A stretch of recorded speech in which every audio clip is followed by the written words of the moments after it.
It's Friday, September 19th, 2025. I am at Joel Pearl, thejoelpearl.com on Blue Sky.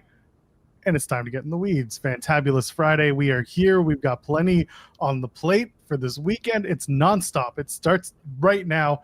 Telling your friends about the show and getting them in on it because there's lots and lots and lots. And I'm already asleep. Jeremy Lambert's here. He is equally asleep. How you doing, pal? I'm well. I'm good. I feel fine. I was talking to you off air about things. We're pretty transparent with our audience. Nothing bad today or anything, but I'm on different medication, and my new medication does not put me to sleep like my old medication did. There's no drowsiness effect to it. So I don't sleep well as it is, even with the old meds, and the new meds, I really don't sleep well. So I'm very tired, and we're gonna have to look into, taking some melatonin or something. Not tonight, because I got too much to do tomorrow. Hopefully tonight is nice and easy.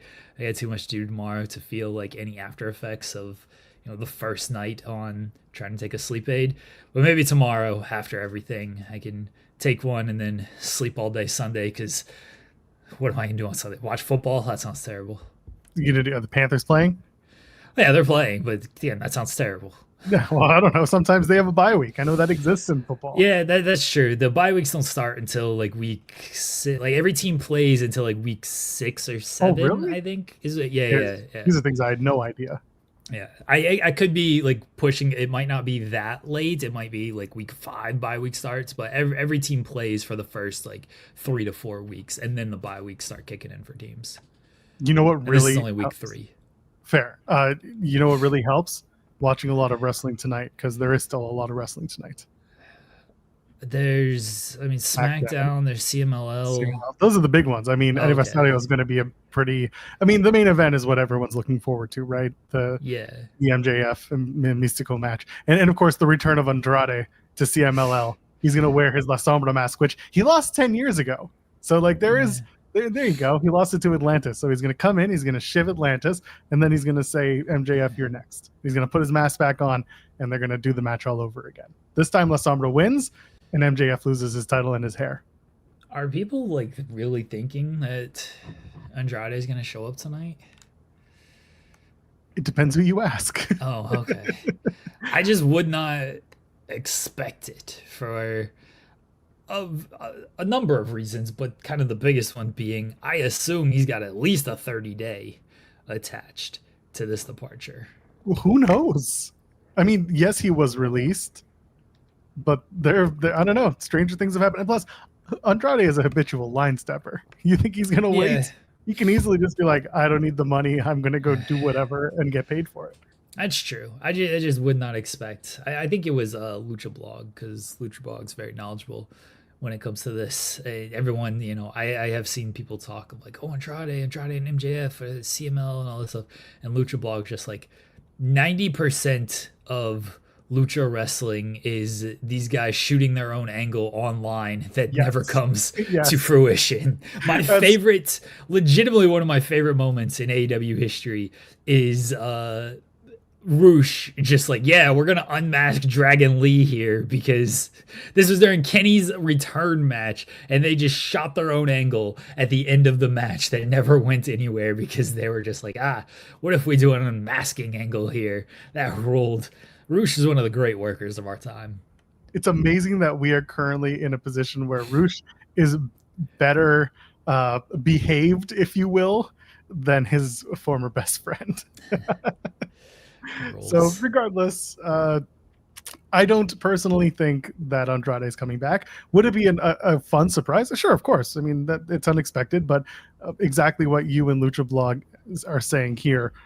They shoot their own angles. They run their own gimmicks, and they try to work everybody or shoot everyone into a work. And I think they're just having fun here. That's my interpretation, but we'll see.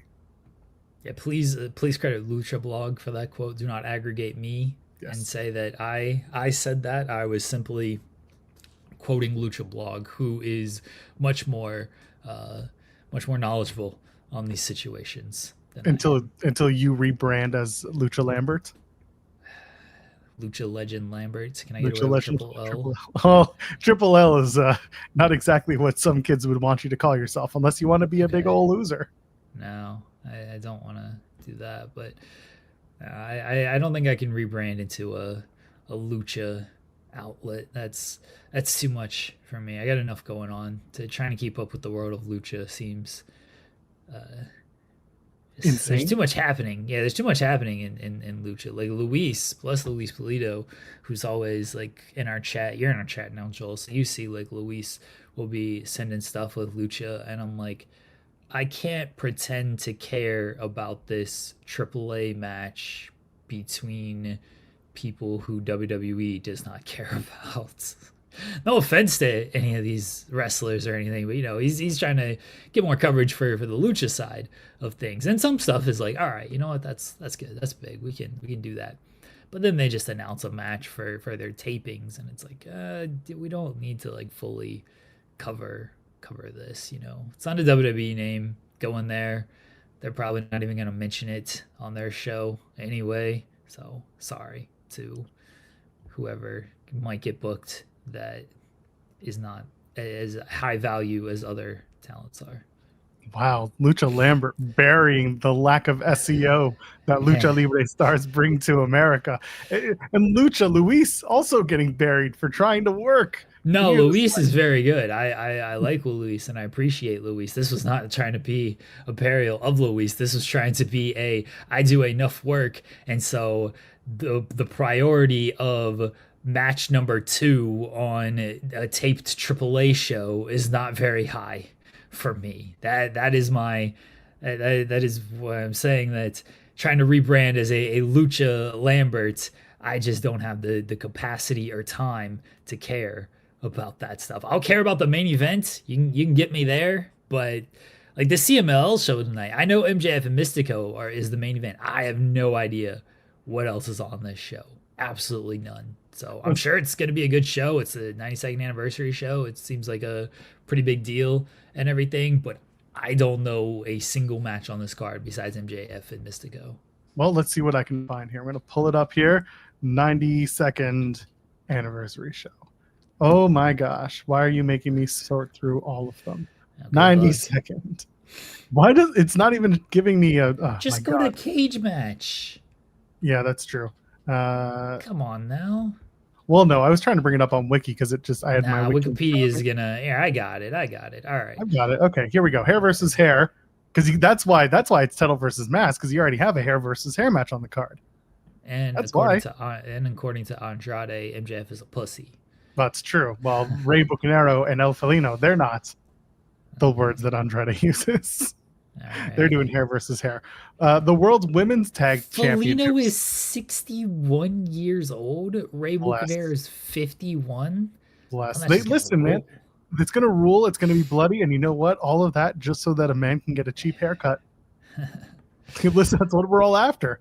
You think I like spending $35 plus a tip for a haircut? $45 for a haircut, man. That's just expensive. I'd rather get a free one in the ring in front of 20,000 people. That's what I want. That rules. World Women's Tag titles are on the line. Yarochita and Luvia versus Persephone and Reina Isis. Who are the champions? Oh, the first ones. Jarochita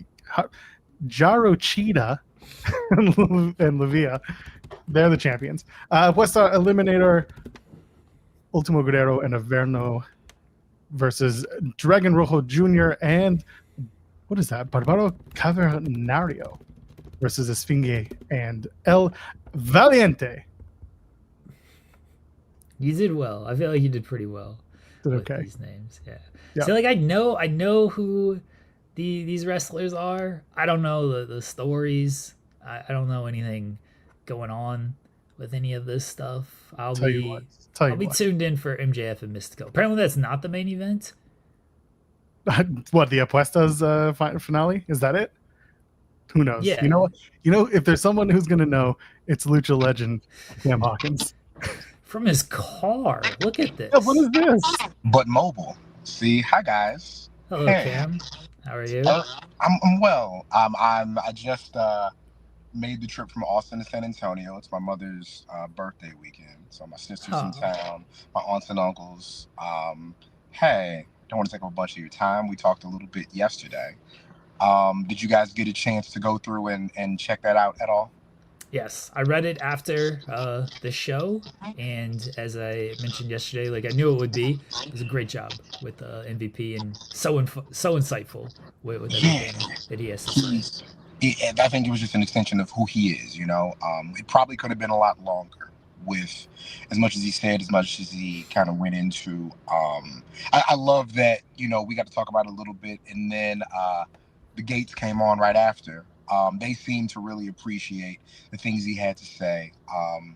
They are not in awe, but they're even a bit surprised at where they are and who they're around, and you couldn't ask for more. And they're going to go try to kill those guys tomorrow night. I just love that about wrestling, right? That's beautiful. That's lovely. I haven't had a chance to watch it yet. Or sorry, not watch. To listen. To listen? No, to read. My God. To read. I haven't had a chance to read. Can you read? Apparently not. Okay. But being at Dynamite, I saw everyone go nuts for MVP. And that makes me need to read the article even more. The feature. Yeah, he's always been a crowd favorite, I guess. Of course, they reestablished themselves with the Hurt Business and now the Hurt Syndicate. I think that that you get to that unk status. Everybody loves their uncle, right? It's been really cool. Just watching that happen, and good for him, good for Shelton, good for Bobby, and good for the Gates and Ricochet. Like it's really gonna formulate into something. I think that's really cool. Speaking of all of those guys, there's a part in there where I always make sure to include, try to tie in as much as we can. And of course, we talked a little bit about the We Hurt People theme, which I think has been great for them. Getting them over. Once you give the crowd something to chant, it helps. Heel, face, whatever. Once they have a saying or a phrase they can latch on to, and just that step and repeat, of the We Hurt People is so good. And as a personal story, finally got it. Finally got it. And my journey to this thing has been since the last time I saw Joel, since we were at the MGM in Vegas, and one of the guys in the crew had one, and I was just asking about it. Are y'all going to sell those? And he's like, oh yeah, tonight at midnight. I didn't wake up at midnight because I had been working all day. So I got there too late to buy one. And then I missed the first drop. And then when I saw the guys in Dallas, Smoke Dizzle would not give me the one off his head. That was pretty mean of him. And so here we are, finally with the hat in hand. I went through a lot to get here, and it was worth it. It was all worth it. Can't finish his story. Finish my story. Hey, shout out to my man Raj too, man. We above mine timeline wise, is a really good feature on Kyle Fletcher that we managed to pull. Raj Prashad? Yeah, he's great. Yeah, he's doing great work. And as soon as he saw mine and the light bulb went off, I was like, wait a minute, who wrote that Fletcher feature? And I turned around, so I got to check that out. But yeah, he does excellent work. I love what we're doing over there. I love what's being established. We probably would have had a lot of stuff that come out last week, but Canelo fight. And so that kind of pushed back a lot of what we were doing. So expect a lot of stuff up today from both AEW and WWE. So definitely kind of keep that in mind. But yeah, man, I have got to get to the gym. Apparently I have a meeting with my financial planner because that's what you do at 40, I guess. And then I'm going to go eat crab legs with my mom. So yeah, great day. All right, money bags. Happy birthday. Happy birthday to Mama Seahawk. The crab's already there. I'm just showing up. But yeah, happy birthday to my mom, man. It'll be early next week, but I'm glad we got family in town. We get to celebrate. The drive from San Antonio is actually very easy when you leave at 6 a.m. You deal with a lot less. Booster didn't love it so much, but we power through. But yeah, man, love you guys as always. Joel, it's been too long. Good seeing you. Jeremy, I appreciate you. You guys have a great rest of your show, and we'll talk soon, all right? Thanks, buddy. Take care of yourself. Later. Yep. Of course, Cam would join us on a Friday. Mobile Cam. Mobile Cam, but mobile.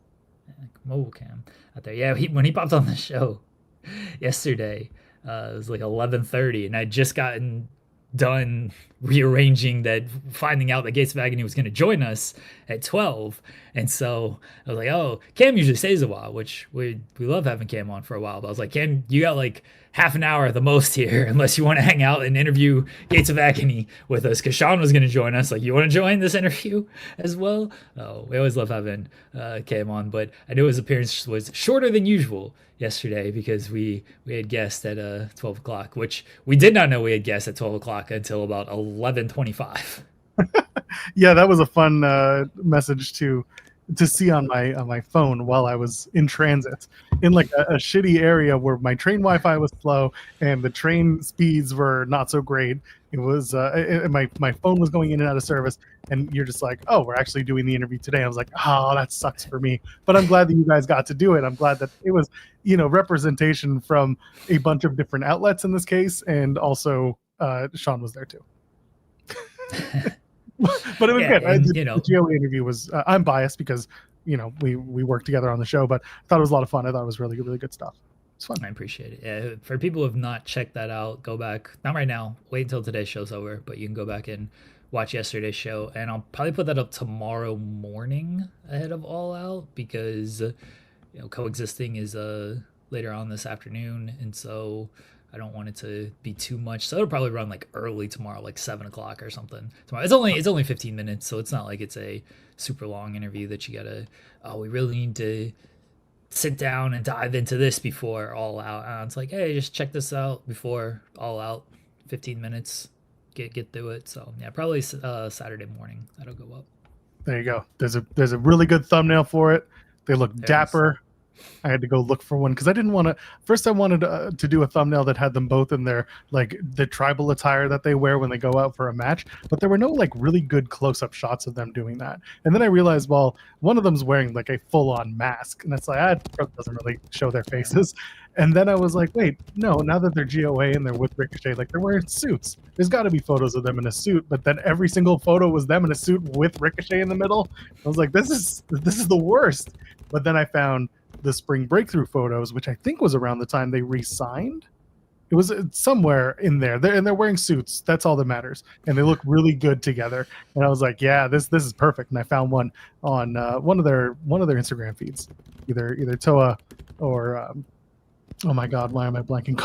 Bishop Khan. Okay. Yeah, I think it was actually on Bishop Khan's Instagram. Found the photos of those two together. I was like, oh, this is great. Let's take one of those. So glad that we were able to do that. Thumbnail's great, interview's great. Go check it out. 15 minutes. Y'all can sit and watch that. That's easy. Watch on 2x speed and it's 7 minutes. Come on. I think you can watch on 2x speed if you would like. That's how most people know that I listen to everything on 2x speed at this point. I've been watching some NHL 26 videos just because I didn't get the game this year, so I want to see kind of how it plays and what other creators are saying, and I watch those on 2x speed and just blast through them. Some of the NBA videos as well. I did get that game, but I like seeing what other creators are kind of doing in their game. But every interview I have to listen 2x speed. The Tony Khan media call yesterday, listen to that, not 2x speed. Oh man, that's a tough one. So much fun. Hold on, I need to type it out, but I have a question for you. I need to type it out so that I can read it for you.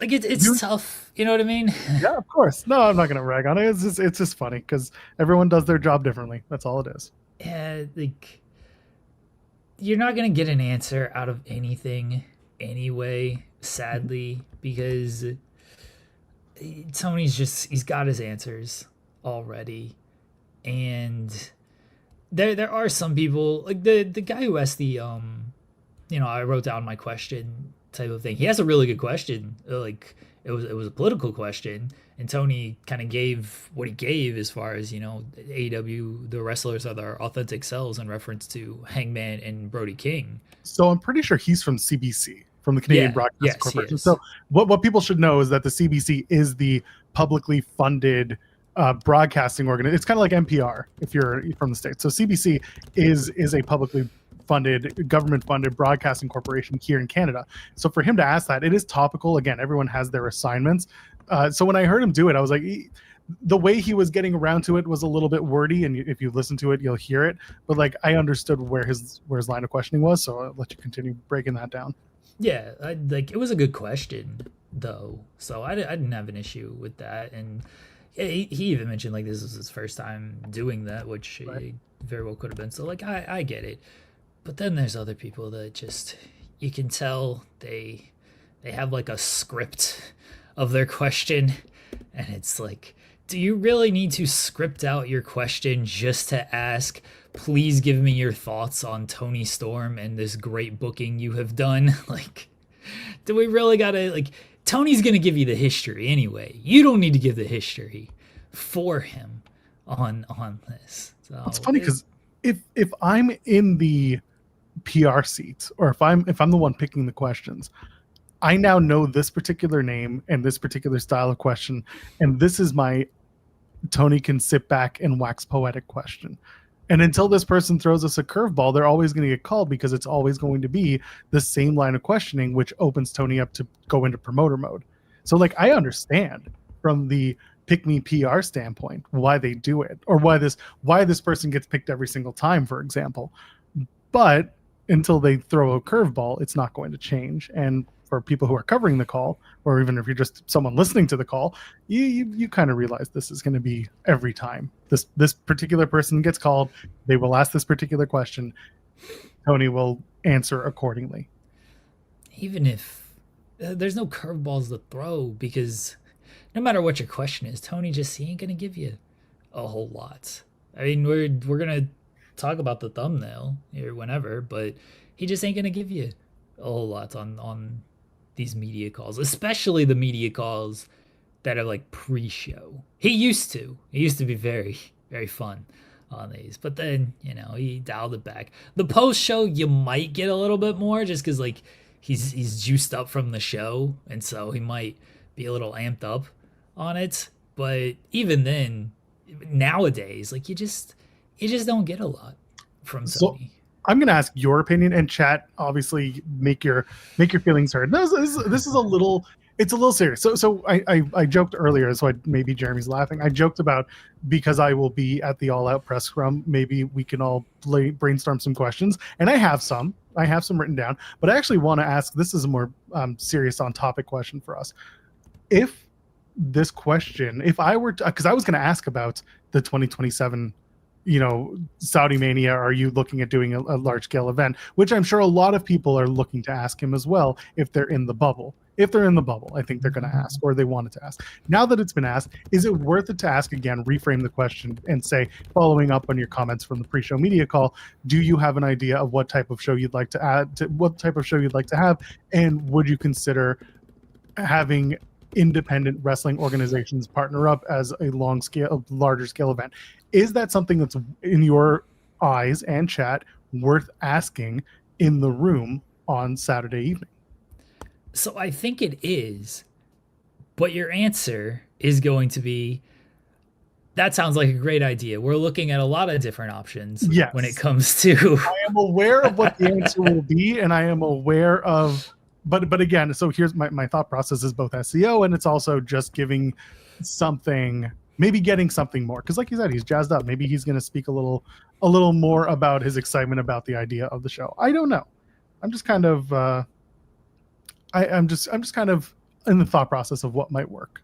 So I think it's a fine question, because I kind of wondered the same thing, because when he gave that answer yesterday, I was waiting for the beat to drop on his answer, and he did exactly that. He's like, yeah, we're gonna run a big show in 2027. Revolution is always a big show. And I'm like, oh, so he's not gonna run a different show. It's just basically Revolution is just kind of the big show, because Revolution is always a big show. So it was a little open-ended, his answer yesterday of, we're going to run Revolution as we typically do. That's our big spring show. But he did leave a little room for, we might also run a big spring show if WWE is going to Saudi.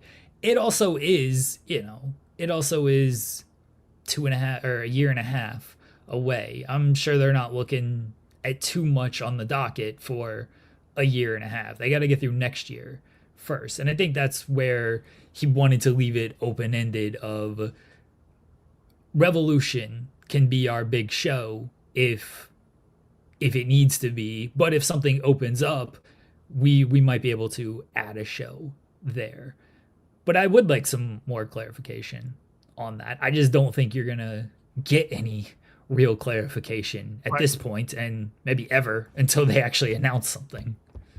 And that's why I agree, especially because it's over a year and a half away. There's so much planning. There's so much that needs to go into this. Beyond planning, you need to have some sort of idea of what your business looks like after next year, even. If you have a strong all-in in 2026, that is hopefully going to influence you further as to how big your 2027 could be. Not that it's apples and oranges, but if you have a strong, biggest show of the year, then hopefully that hype will take you through to the spring of the following year.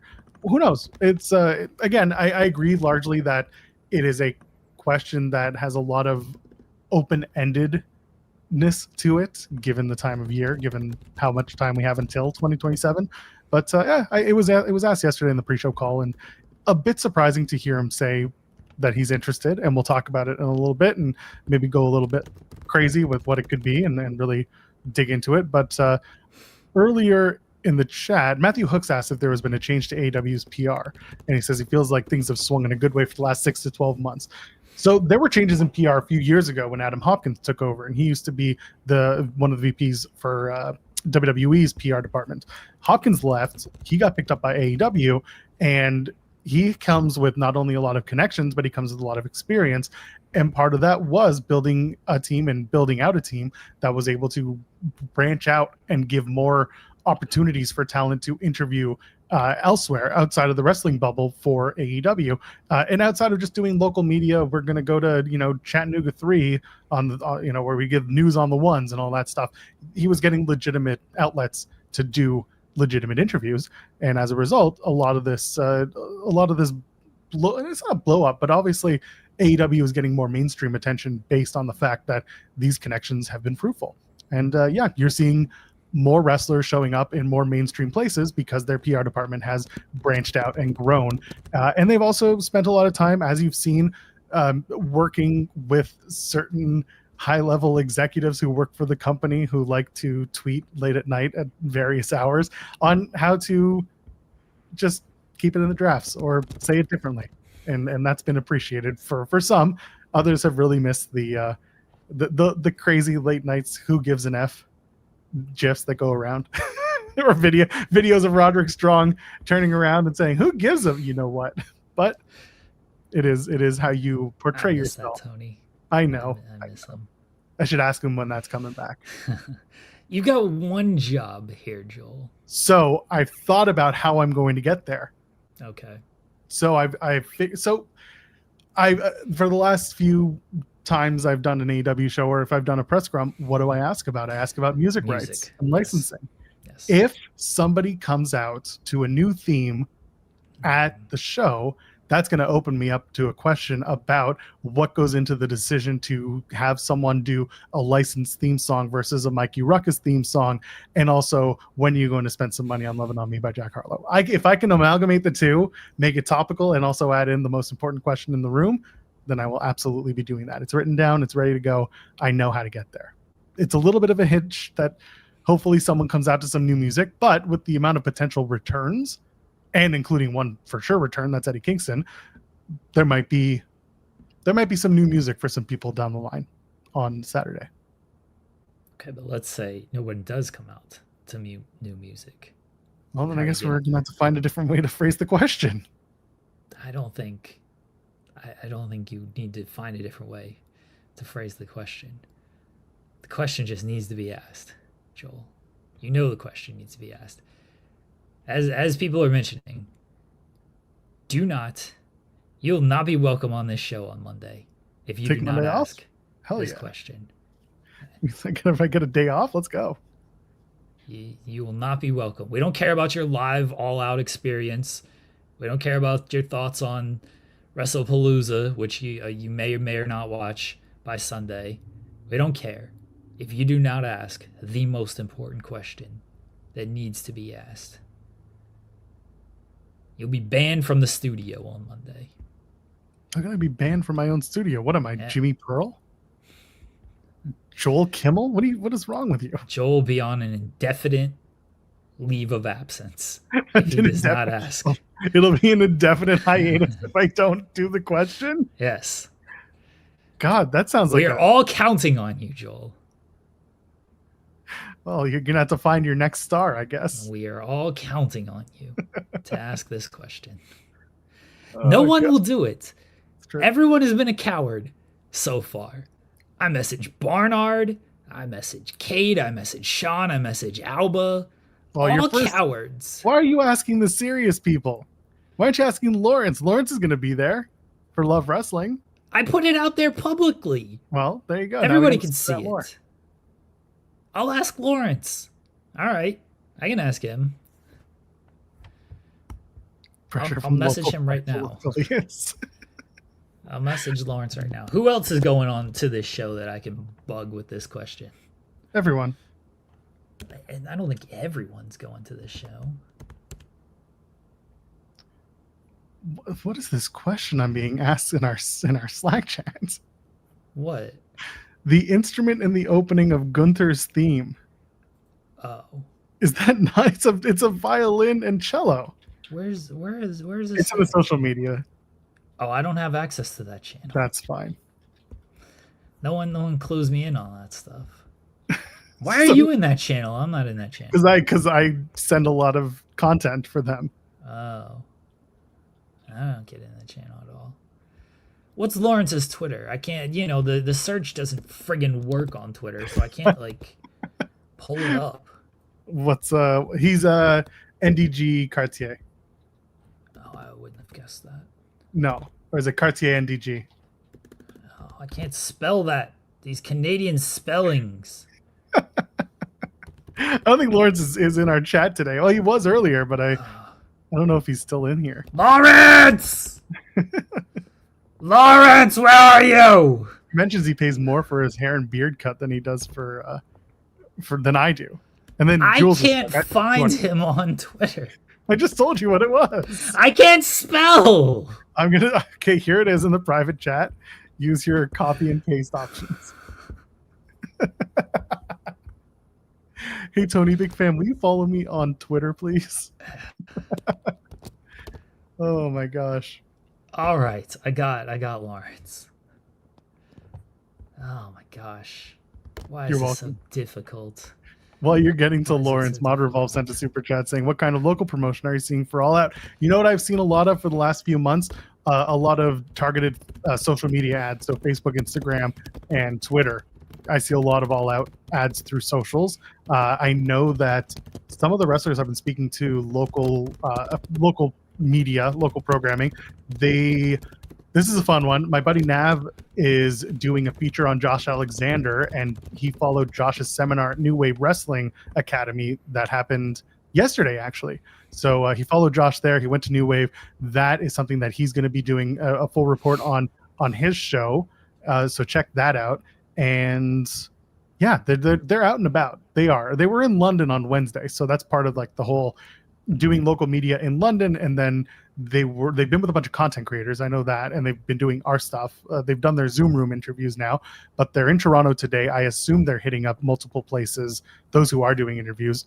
This is probably a media day for a bunch of them. I doubt that they went home on Thursday just to come back Saturday. That would be, I mean, it's not unusual, but I feel like those that were needed were brought in. So regardless, that's what I've seen for local interviews, local promotion. And I haven't seen any billboards, but I also haven't been in an area that's chock full of billboards where I'd notice it. Yeah, I'm thinking if I've seen anything else, but no, I haven't. So there you go. It's out there. I've seen Cope do a lot of the Toronto media. So yeah, and he loves doing Toronto media too. Yeah. So I assume we'll get more of that. today. So I'm sure there's going to be something MLSE related, or at least like Leafs related with Cope, because that's just what he does. Yeah, that would be fun. And Lawrence is here. Hello. So, how you doing there, buddy? What's up, Lawrence? I'm literally going to board the bus in like 2 minutes. But late. Yeah, I'm getting in at 6. My Airbnb doesn't let me in until 7. Oh, so you'll be fine. Yeah. Are you? I am very excited. There's a lot of wrestling this weekend. Where will the people find you wrestling wise this weekend? All Out, of course. Smash Wrestling afterwards, and of course Mystery Wrestling. So I will see you at 2 of those shows. Yeah. I will not be at Smash. It is too late. 10 p.m. is a cutoff. Tony's probably okay. Joel, stop. What? Lawrence is here for one reason and one reason only. It's because you're going to be a coward on Saturday, and we need Lawrence to pick up the ball here. I do have to clear the air. We did not get media clearance. No, come on. I would have. I 100% would have, because I love a good bit. It's legitimately in the Card Safe family crest is we commit to a bit. How did they not give you media? We actually got an email back, and it just, for the first time, just to say no, which was nice. We got, I think, tickets to the Wednesday show in London, but neither Zach and I could go because London is entirely too far. For you guys, yes. Yeah. It's a good show. AEW. What the hell? They knew. They knew this was coming, and they preemptively struck you down. Well, what's funny is I know someone else who was denied access, and then they reached out to AWPR, pled their case, and they were then admitted to the show. They were given tickets, so you can fight back. Fight back, Lawrence. Just bust in. No one's going to take me out. You're not silencing the media. Don't get physical.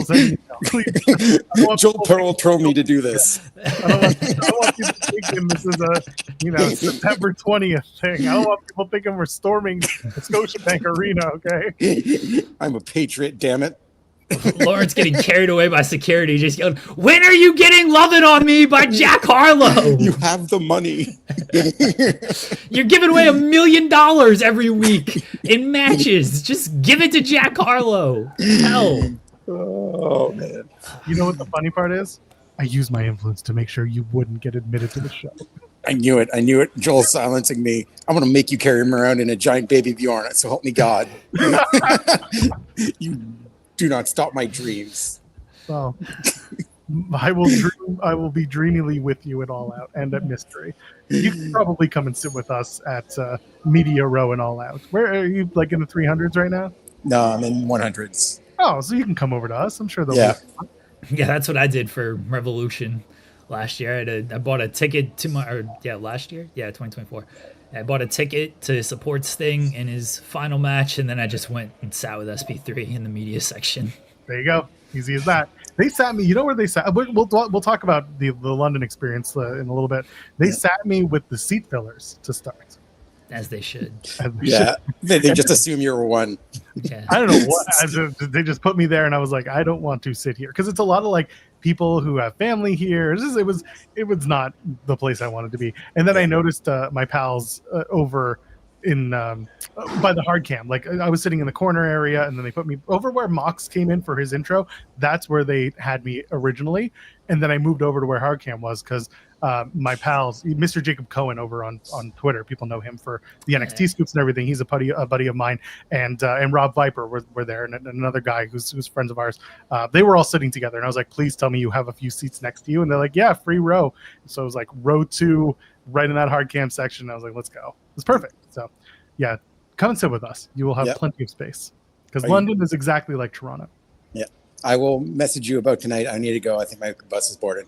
Go be safe. Have fun. Bye, later, buds. Nice seeing you guys. Get out of here. They just go dark. I can't believe they banned Lawrence because they knew he was going to ask. Just the way it goes. It's just the way it goes. Now I got to rely on you. Yeah, doesn't that suck? Oh, man. Why don't you ask Ella? She's going to be there. Ella's going to be there? I thought Ella was going to Indy. No.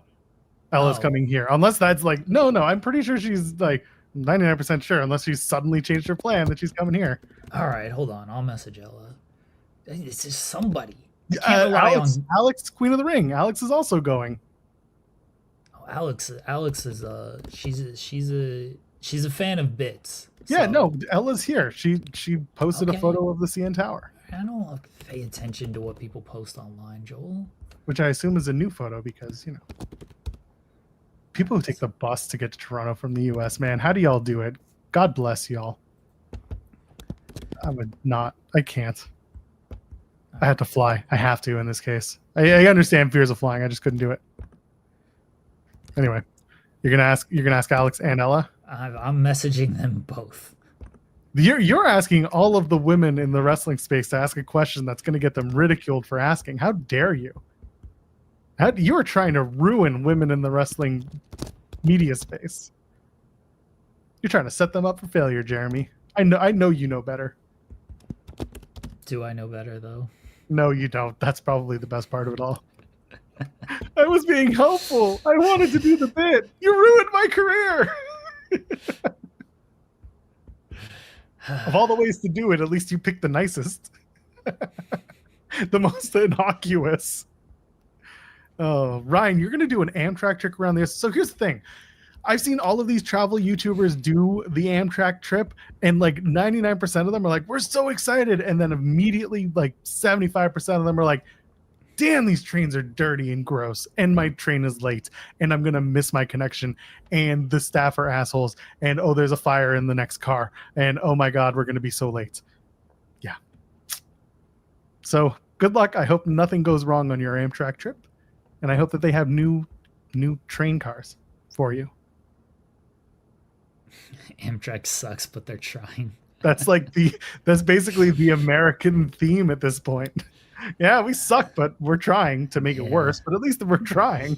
Yeah, we're definitely making it worse all over this stupid country. There's one person asking for TNA Talk. I did a post-show solo last night. I went quite extensively into my feelings about certain things. I wouldn't say the show was good last night. In fact, the show was full of distraction finishes and random roll-ups. So I wouldn't exactly call it a good show. They announced the Bound for Glory match, and the Hardys and Team 3D are almost certainly going to main event Bound for Glory for the tag titles now. Now it's official because they ran the Nemesis match. Yeah, you thought the Nemesis were going to win. Well, that was before the tapings. I was under the impression going into the tapings that because Jeff can't travel and because of the taping schedule that they would have the Nemesis win. And then that way the tag titles could actually be defended on Bound for Glory between two teams from TNA. Instead, one last time for the tag titles, and I just want to die. Yeah, they weren't going to take the tag titles off the Hardys to do that. Why are we talking about TNA? One person said it, and that was all I wanted to get out there. Go watch the Kazarian segment with Ken Anderson. That was probably the one fun thing on the show, and that's saying a lot.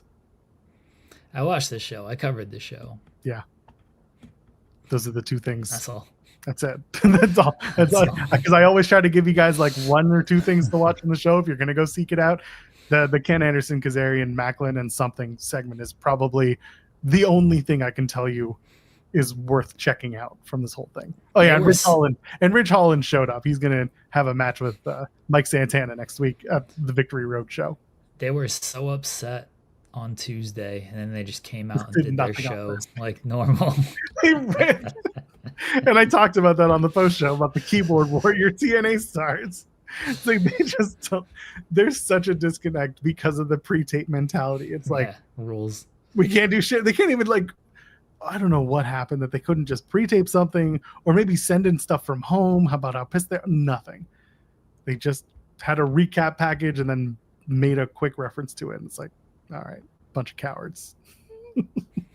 Total nostalgic action wrestling. That's what it was last night.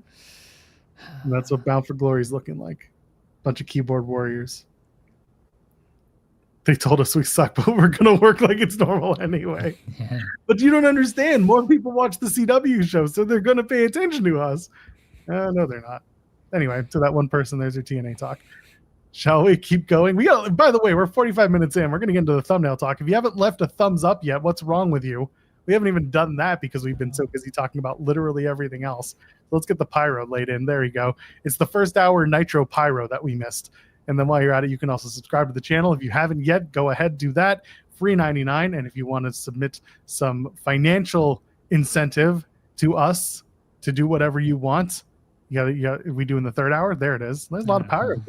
We're just blowing the budget in London. Yeah. Young Bucks pyro budget. Fantastic. Who knew? That much money. Volib sends a super chat. You got your finger on the button? Yes.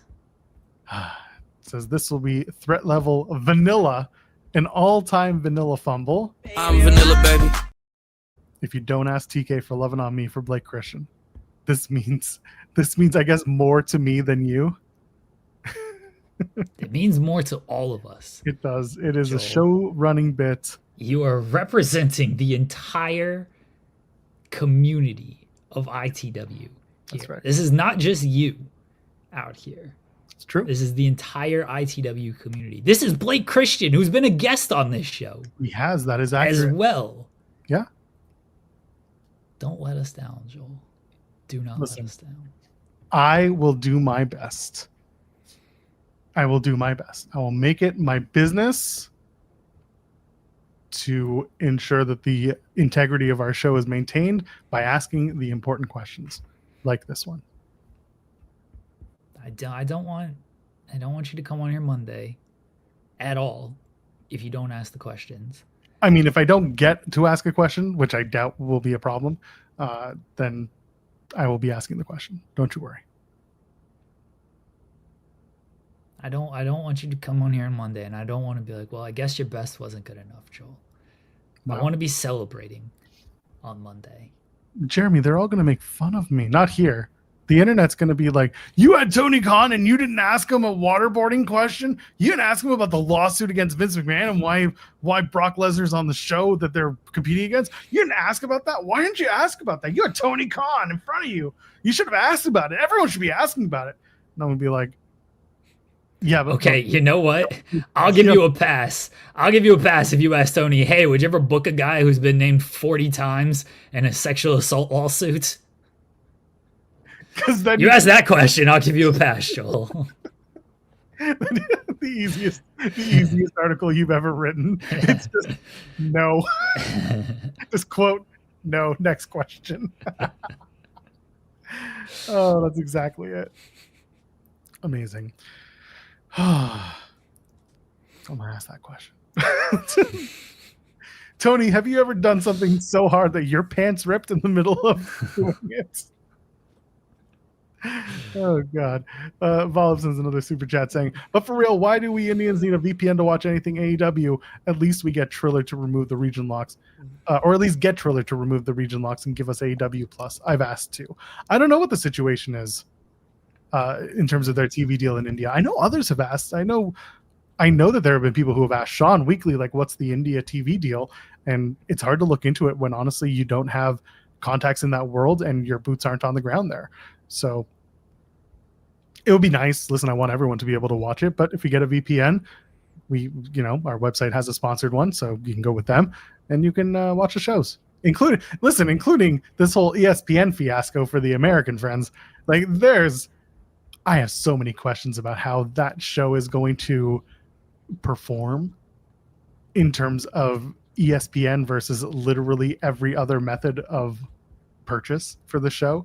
Netflix might get some spikes and subscriberships in random countries because whatever's going on with this ESPN boot, it is behind. It is not as advertised. It is full of a lot of like, and that's been the answer about ESPN and this DTC service they're launching. I mean, I have it. So I hope the streaming holds up. I assume it will. They stream football games and it's fine on the service. I don't think that many people. Monday Night Football draws a bigger viewership on that service than I imagine the WWE show will. But yeah, I know a lot of wrestling fans have not been happy with the launch of everything. And like SP Theory and I were talking about yesterday, it's like I've seen all the people upset with the NFL and the college football. So like the wrestling fans being upset about it is not new to me. I'm like, y'all are 2 weeks behind because all the football fans have been upset for weeks now over this thing. Yeah, I'm lucky that I don't have to worry about it. I'm in Canada, so I have my Netflix set up.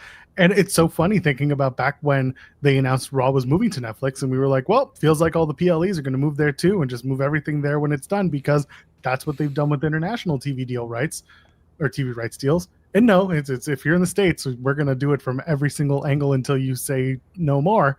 And we're at that point because it started off as next April, make your plans. That's when we're going to move. And suddenly it's like, oh, did we say next April? We meant like 3 weeks from today. And that has been a big point of contention, because what started off as all of these places will give you the ESPN app for free has turned into, oh, we actually meant like 1 or 2, and the rest of you are going to pay. And that's just not acceptable for many people, especially when you're already paying for Netflix and Hulu Live and Disney Plus and Spotify and all the other things that you pay for. I realize Spotify is not a streaming video service, but you get my point. It is still a streaming service that you are paying for. And to get to ESPN and just be like, if you're only a wrestling fan and you're only in it for the wrestling, then $30 feels a little steep just to watch the PLEs. We're going back to 1998, baby. In your house, Wrestlepalooza. Pay your $30 and you can watch this in your house special. Yeah, we'll see what kind of response they get with things this weekend, but I think they'll be fine. I think people will be mad, but people will also find a way to watch, and they're gonna tout it as some big success anyway. You know what I mean? Like they ain't gonna. I hope they lie and say it's a bigger success. I mean, they will do that already. They will say it's a bigger success than it was. I hope they're just like, actually, it was a disaster. This deal sucks. That's the way I want it. This sucks. We'll maybe do better next time. But hey, you got to see John Cena, maybe. Right, so we're going to tack on one more date to his retirement tour, because while you can't see me is true, you really couldn't see him thanks to our partner at ESPN. So we've added an extra date just for you. Kim Gray sends a super chat saying, we have DirecTV but can't use the login for Espen because we have satellite and not streaming. Thank God for a jailbroken Fire Stick. Man, people are going to be jimmying their, and I'm not talking about Jimmy Van, they're going to be jimmying their way through being able to watch Wrestlepalooza. I'm telling you. Crazy. Yeah, I think people will find a way, but it is not great that there's been so much, how do you get this service, and the people who thought they were going to get the service are not getting the service. So, and the rollout was not well planned, and the rollout has nothing to do with WWE though, because they didn't expect to get WWE until next year with everything. The rollout, this was always a planned rollout. This was going to be their date no matter what. So that's not even a WWE issue there. They were going to roll this thing out with the people, or with the rights that they have. And they do have a lot of good rights, mind you. Like, they do have a lot of good rights. But they didn't handle it very well. They didn't give the information that I think people thought they were going to get, again, because I think people thought, like, if you had like a satellite service or a cable service, that, oh, you could just log in, it'll be fine. And then it turns out, nope, that's actually not the case. And I think that's where most people are mad about things. And truthfully, like, this is all on ESPN. They botched this one, but I thought that was a little much of, oh wait, you have a cable login and you can just use this app even though it's like $30. I don't feel like that's actually going to be the case. That seems a little too friendly for this thing, and we ain't gonna do friendly around here. You know what I mean? Like, you had to have ESPN Plus as a separate subscription, like, because I had a cable login for ESPN and I I could get the like ESPN, ESPN2, like your basic ESPN stuff on there. But if I wanted to watch anything on ESPN Plus, I needed an ESPN Plus login. That was, $8, $10, whatever it would be with a bundle and everything. But that was, even with a cable login, I was paying separate for ESPN Plus. So when they were like, oh yeah, cable login, you'll get the new ESPN Unlimited. I'm like, okay, I hope that's true. And it turns out, for the time being, it was not true. Amazing. Absolutely fantastic. But you know what, Jeremy, you're going to be fully okay. You're going to be totally fine as long as you have your Airs Tech EMF blocker. Do you have your... We tried to talk about what the EMF was yesterday, and I didn't know anything about it. Oh, you want to know what it is? I guess so. I mean, not really, but I guess so. Okay. Okay. I want to make this okay. It's highly scientific, and I just want to explain it. Really, it's horse shit. Okay, you want to know what it is? It's horse shit, and it's being pandered by a bunch of celebrities who think this is real, and it's horse shit. And by the way, it's a grift. It's a grift. It's a full-on grift. And the fact that they had AJ Styles being the guy to be like, oh, I can't go anywhere without my flat Earth EMF shield. It's like, Jesus Christ, AJ Styles, you're the guy they want shilling this? All right, I guess it fits. The shoe fits. It's garbage, especially because this is going to be the first match where EMF is blocked. What about if I'm a wrestler? This is how I then go up to my boss and I'm like, are you trying to tell me that every other match tonight is going to be potentially harmful to my health, except for this tag match? Are you trying to tell me that I could die in my tag match, but these 4 men are protected? I can't work under these circumstances. Brock Lesnar's going to walk out because he's going to die thanks to electromagnetic fields. It's over, Jeremy. But the Usos and the Breaker and Bronson Reed, they're going to be fine. Everyone's protected. Only for those 10 minutes, though.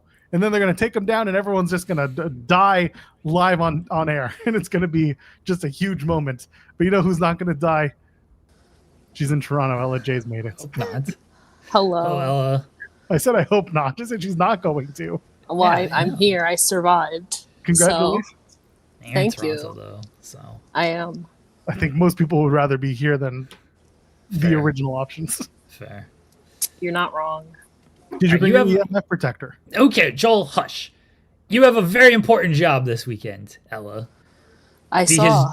Yeah, Joel's going to be a coward. We're all expecting him to vanilla fumble this. What? And we need the question asked. It's the most important question you can ask Tony Khan. Don't ask him about, oh, how great was the Tony Storm retaining? Oh, Hangman Page is such a great match. And, what does he be the champion meaning to the company? When are you coming back to Canada? Somebody's going to ask that. We don't care about those questions. Will you bring All Out to the Rogers Center next year? I don't care about these questions. Ask when he is getting the rights to Jack Harlow Love It On Me for Blake Christian. The whole ITW community is counting on you here. Why has Sean not already asked it? Sean's a coward too. I work with nothing but cowards. Well, this is my first AEW press conference, so I don't know. Maybe you'll make history. True. That's true. I'll make ITW history. They might look at you and say, "Wow, Ella J asked the real questions." Typically, she's doing write-ins for these pre-calls, but man, she brings the heat when she's live in front of the man. Ignore the dorks online who are going to be like, oh, why'd you waste a question on that? No one cares about them. Their opinion does not matter. Everyone but you is going to dogpile on me. This is a real question. We will protect you. Yes, we will protect you. This is a real question to ask. Because if you ask anything else, you're not going to get an answer out of him. This is a question you might actually get an answer. Might be That's a great question. But at least everything's a great question. That's true. He's not going to give you an answer to anything else. We need this answer, Ella. The ITW community is counting on you. I'll do my best. going to turn into all of us asking that question to Tony. That would actually be a hilarious bit if everyone just one after another. Like, so Tony, I know you just answered this, but will you get the rights to Love It On Me by Jack Harlow for Blake Christian? Can we get a little bit more color on this question here? That would be very good. It's just like the Royal Rumble when everyone asked Triple H about the lawsuit, except now we're asking about media rights. I don't know the song. Yes, you do now. We're counting on you. See? Everyone knows it's a great song. We're counting on you, Ella. We are.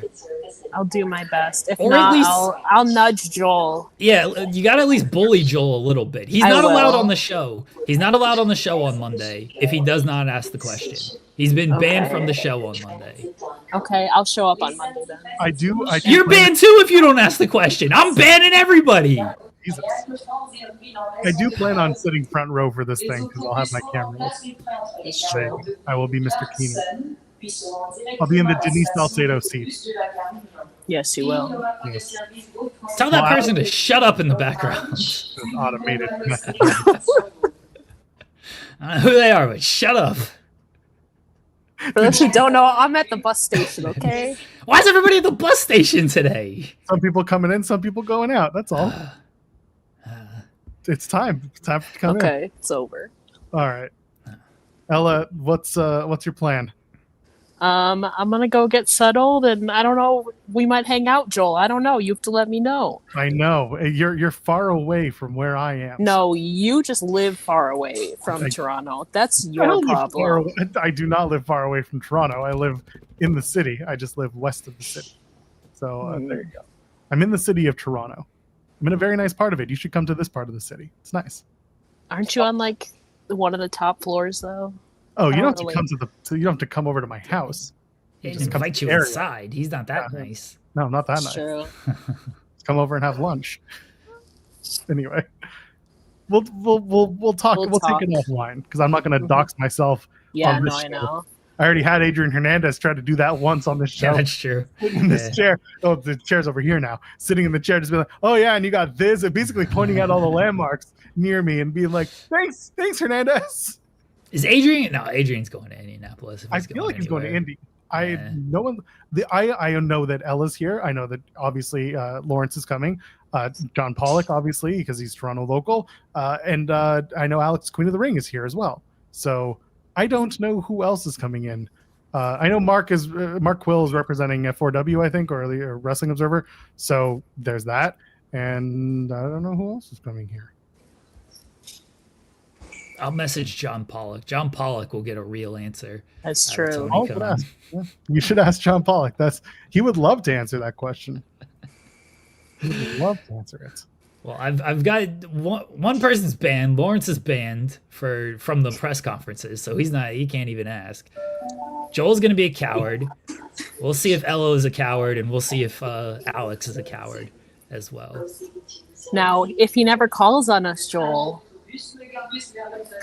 They never give us the mic for Tony. No. Tony does the whole thing of like, we'll stay as long as you guys want. Anybody else got any more questions? Yeah.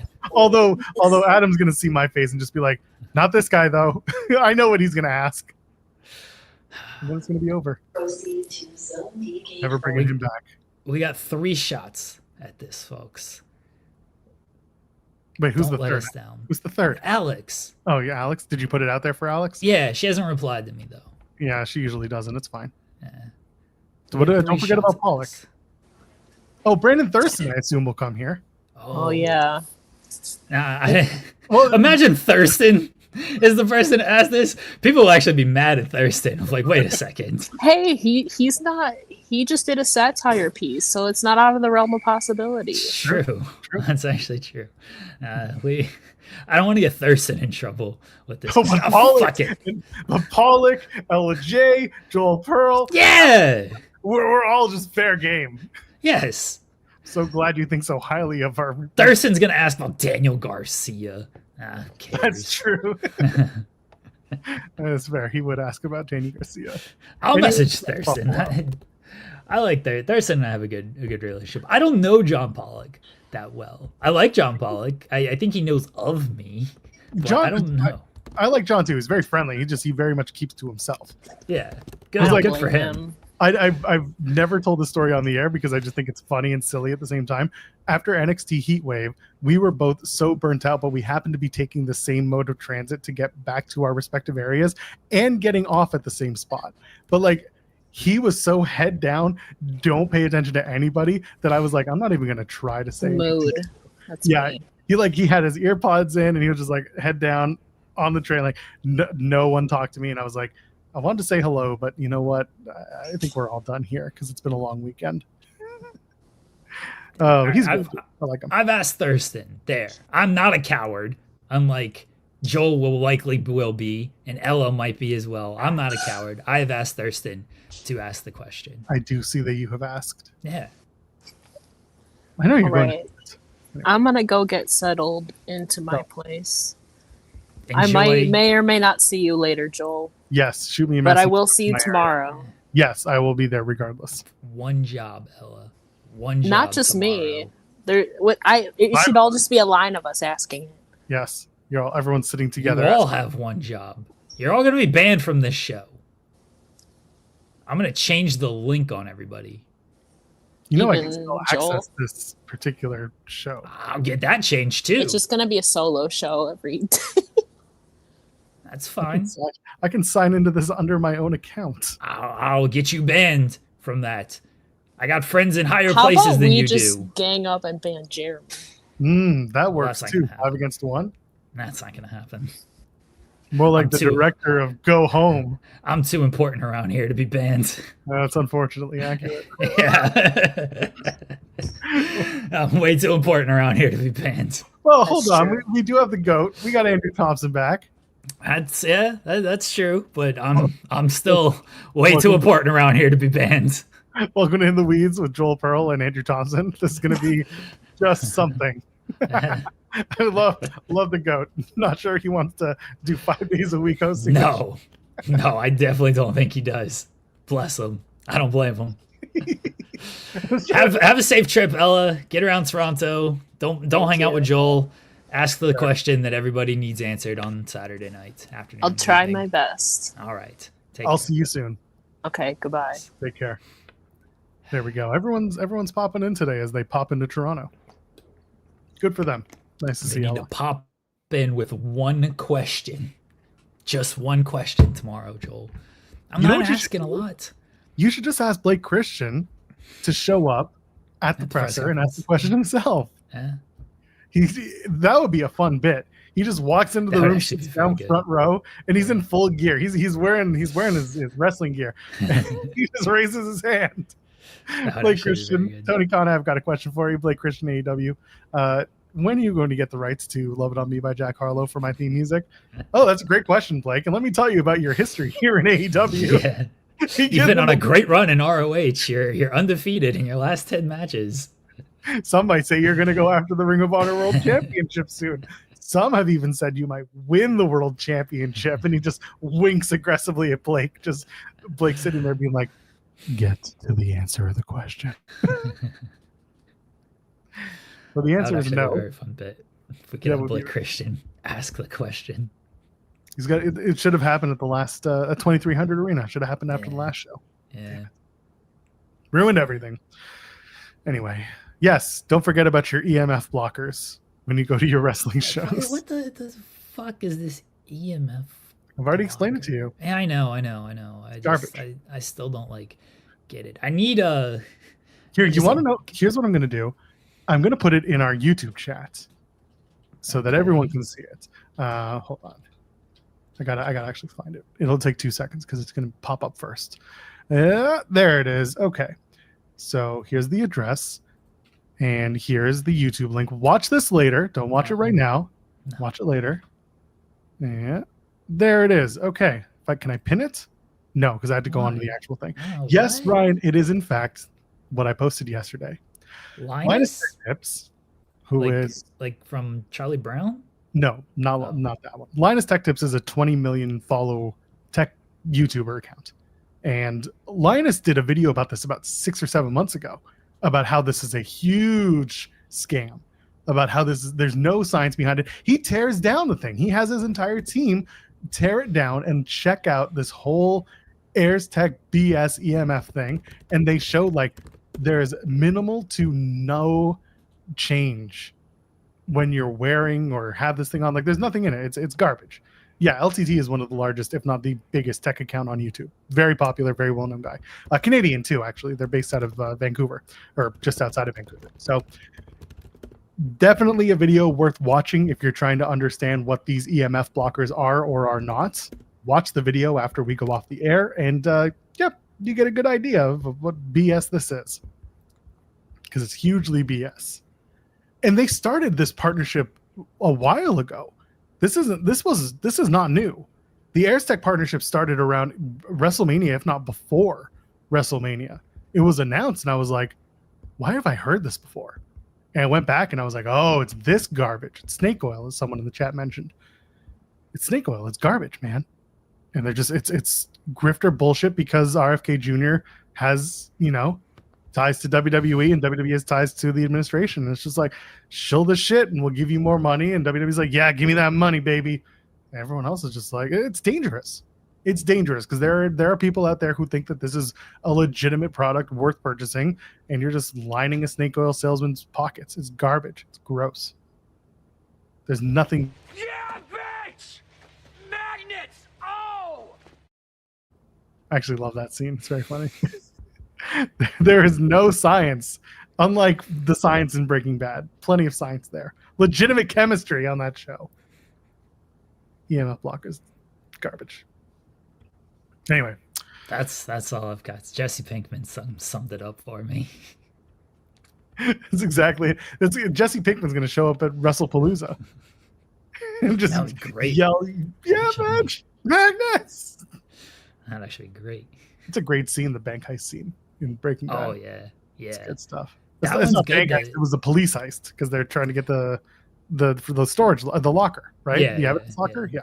Yeah, the evidence locker, and they just use the magnets to erase the evidence off of the laptop. The train heist is really good. That's was really an award-winning episode too. Oh, was it? Okay, I believe you. The great train heist. Yeah, that was what's his face's breakout performance? Creepy Plemons. Todd. Yeah, Jesse Plemons, Creepy Todd. Yeah, I got like 2 or 3 episodes left. I'm pretty sure. I know I'm coming to the end though, so. Then I'll get into the Better Call Saul. I watched Gran Camino, El Camino. It was El Camino, right? Yeah, El Camino was the movie. No, El Camino's the other movie. We sure? With what's his face? With the old dude. Oh, damn it. Maybe it's. Oh, damn it. No, that's Gran Turismo. No, it's not. Clint Eastwood is who you're thinking of. Clint Eastwood. Yeah, okay. So El Camino is the Breaking Bad movie. So what's the Eastwood movie? It's Gran something. I don't think it's Gran Turismo. That's the racing game. Yeah. Isn't it? I think it was also El Camino. Oh, yeah, Gran Torino. Yeah, I was close. Torino, same thing. These all suck. Gran Torino was an interesting movie. Yeah, El Camino. The Breaking Bad movie. I remember I only watched that once. I remember thinking it was like fine, but kind of unnecessary. But it came out fairly quickly after. At least it felt like it came out fairly quickly after Breaking Bad ended. So it was very much of like, oh, we got to get more Breaking Bad fix here. But I remember, after watching it, I was like, oh, okay, like that was fine, but I didn't need this. So I don't know if I'm actually gonna watch it after I finish Breaking Bad. I'm gonna watch I'm gonna watch obviously Better Call Saul, but I don't know if I'm gonna watch El Camino. Maybe we'll see. Zeno, I was asking if we can get Insane Clown Posse on ITW. We might be able to get one of them. Violent J, he does. Yeah, the one that JCW. Yeah. Because the other one doesn't do it, and he hates wrestling. But he showed up at that gathering of the Juggalos to do with the angle. So who knows? Yeah. What's the other one? Shaggy 2 Dope? Yep. Yeah. He showed up to do something. I don't think we can get both of them, but Violent J might do it. He'll be high on something, but it'd be interesting. Yeah. I could maybe make that happen. Art of War? Fair? Yeah, that's the show. Yeah, that's coming up in a month. Yeah, that's their War Games style match. So, yeah, we'll see. We'll see if could get violent. I don't know. Like, problem with having anybody from Insane Clown Posse on, I can be professional, mind you, but but I grew up listening to a lot of Eminem, and like he's got the beef with Insane Clown Posse. So like I can't think of them without thinking of like all of the disses. The calls them. Yes. So like, yeah, we don't need to. It'd be difficult for me. No. I'm not gonna repeat them. Yeah. But like, it's tough for me to think of them. Like I always think of the line, "The fuck ICP buy my CD," and then all the other line. Like I can get through it, mind you, but I also might have to sneak in. Like, why do y'all claim Detroit when you live 20 miles away? That's gonna end the interview. Have they ever have they gotten over that whole thing? Now that they're both monetarily okay, I guess. Yeah, I don't know. I don't know where things stand with them. I assume now that they're all like older and everything, like maybe it's just like it's fine. Like it was something we did in our youth, and there was rightful beef, but now we don't really need to be beefing over these things. I don't know. We can ask Violent J when he comes on the show. Like, where do things stand with you and Marshall Mathers? Is it still going? Is it over? I'm trying to see it.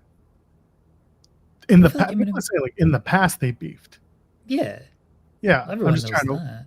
Well, no. People say they're preferencing newer posts on forums about like they used to. Okay. Well, we'll get Violent J on the show, talk some wrestling, talk some magnets, and then talk some Marshall Mathers. Yeah, guess we're gonna have to. Yeah. There it is. All right. I feel like we might be able to get him actually. PWI 500 drops next week. Oh, that's unfortunate. Yeah, gonna get on that. That's fine. It's gonna be a lot of fun. That's fine. I saw Haza put in pick a number, and I thought about 500 is coming out.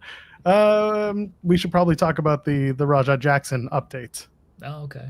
He has been officially arrested, booked felony charges for his assault on Syko Stu. I don't know if you want to get deeper into that because I know you did take the article or report the article from TMZ. Yeah, I mean, there's not much deeper to get into it. You mentioned it. He's jailed. The bail is $500,000. So we'll see what comes of it. As far as my wife made a good point of like, why did it take so long? And she was like, well, all these people just kept talking about stuff, and so they probably implicated themselves in some way. Like Rampage going on Helwani's show, and was it 50,000? I apologize, 50,000, not 500. That's my fault. I misremembered. Rampage is on Helwani's show, and is like, yeah, Rajah told me that getting hit over the head with the beer can didn't actually hurt him. It's like, well, that doesn't seem like a smart thing to say. Is you admitted that what happened to you didn't actually hurt, and then your response was your response. So she was like, they probably just waited so long because they just kept doing interviews, and they kept saying stuff that they probably didn't need to be saying. And then finally the interview stuff died down. They're like, okay, now we can move with this. Everyone smartened up and stopped talking. Well, there you go. That's there's movement. It's good to see that there's been movement in this case, because I know a lot of people were waiting for a potential legal turn, and now it is going to be in the hands of prosecutors in the courts and so on and so forth, because he's been booked. It's there. And yes, the bail is $50,000, as Jeremy corrected himself in saying. Yeah, and that's my fault. It's all good. That's why we correct ourselves, and that's why our chat can be really good. Haza sends 500 pennies for me. Thank you. That's going to pay for my bottle of water at AEW All Out. Oh, that's going to be your question. You're going to ask about water. Oh no, that's not a public question. No, that is a me asking PR question. I was going to ask Tony about water because he'll be like, get this guy a bottle of water, which it would be a foolproof way for me to get the water that I would be asking for. But it seems a little. I want to invoke change for my entire media pals, my entire media extended family. I want all of them to get the resource that they are deserving of. Who cares about the rest of the media family, Joel? You need to be focused on the ITW family. I'm focused on them, but I also have to focus on getting proper hydration. So the media ain't showing up every day.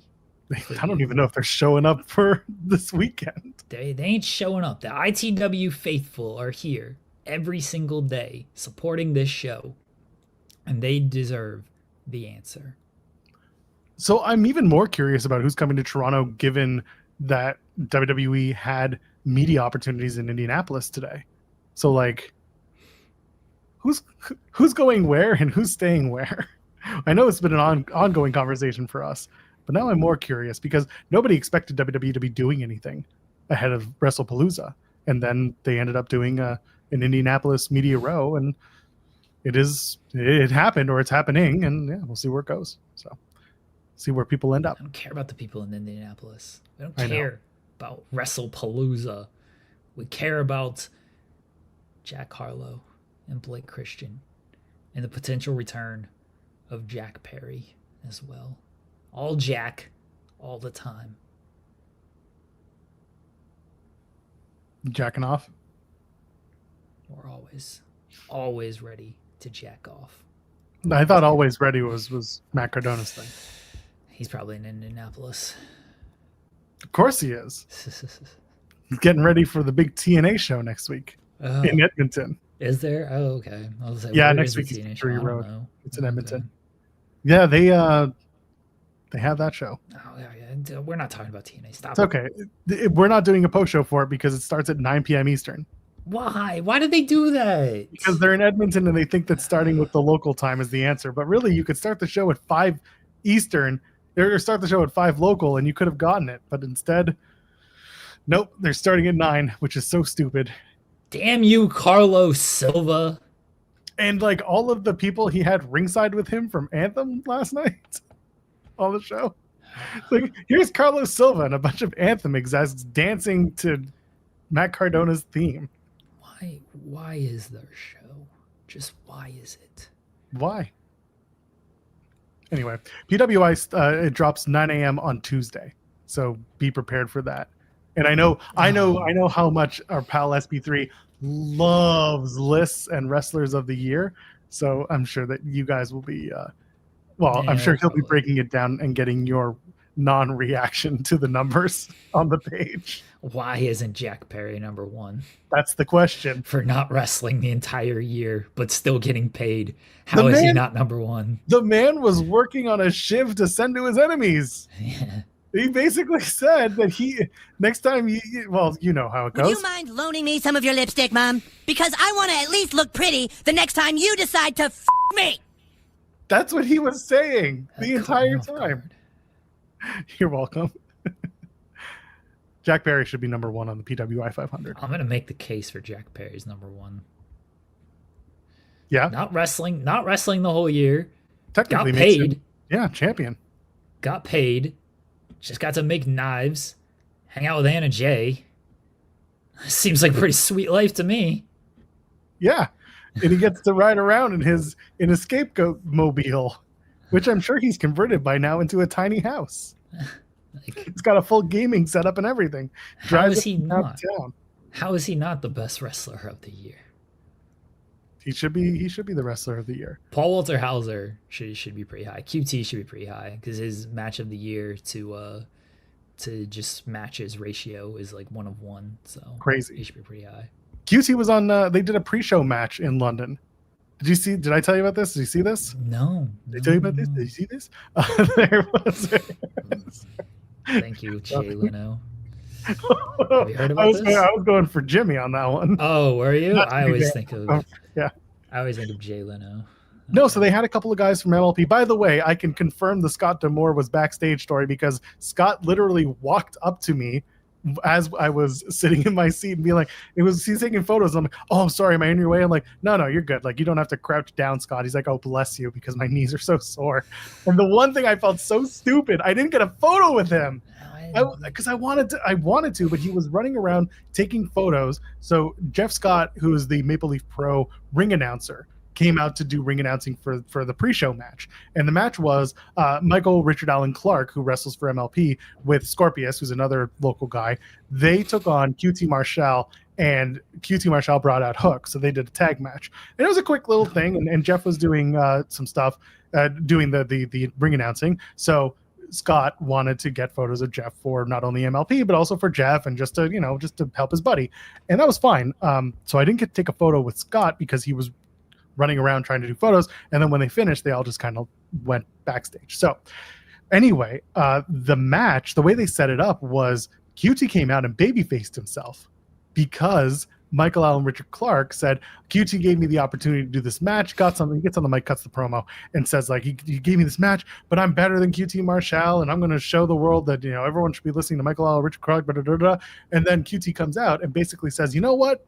I've turned over a new leaf. I'm going to wrestle you, and I have a tag team partner who's agreed to come out, and it was Hook, and people were mostly confused because they don't necessarily know Hook's new theme, and I felt bad. And also, they didn't have the Hook thing, the logo. I was looking around for it. I was like, why didn't you at least put it on the Tonytron behind him?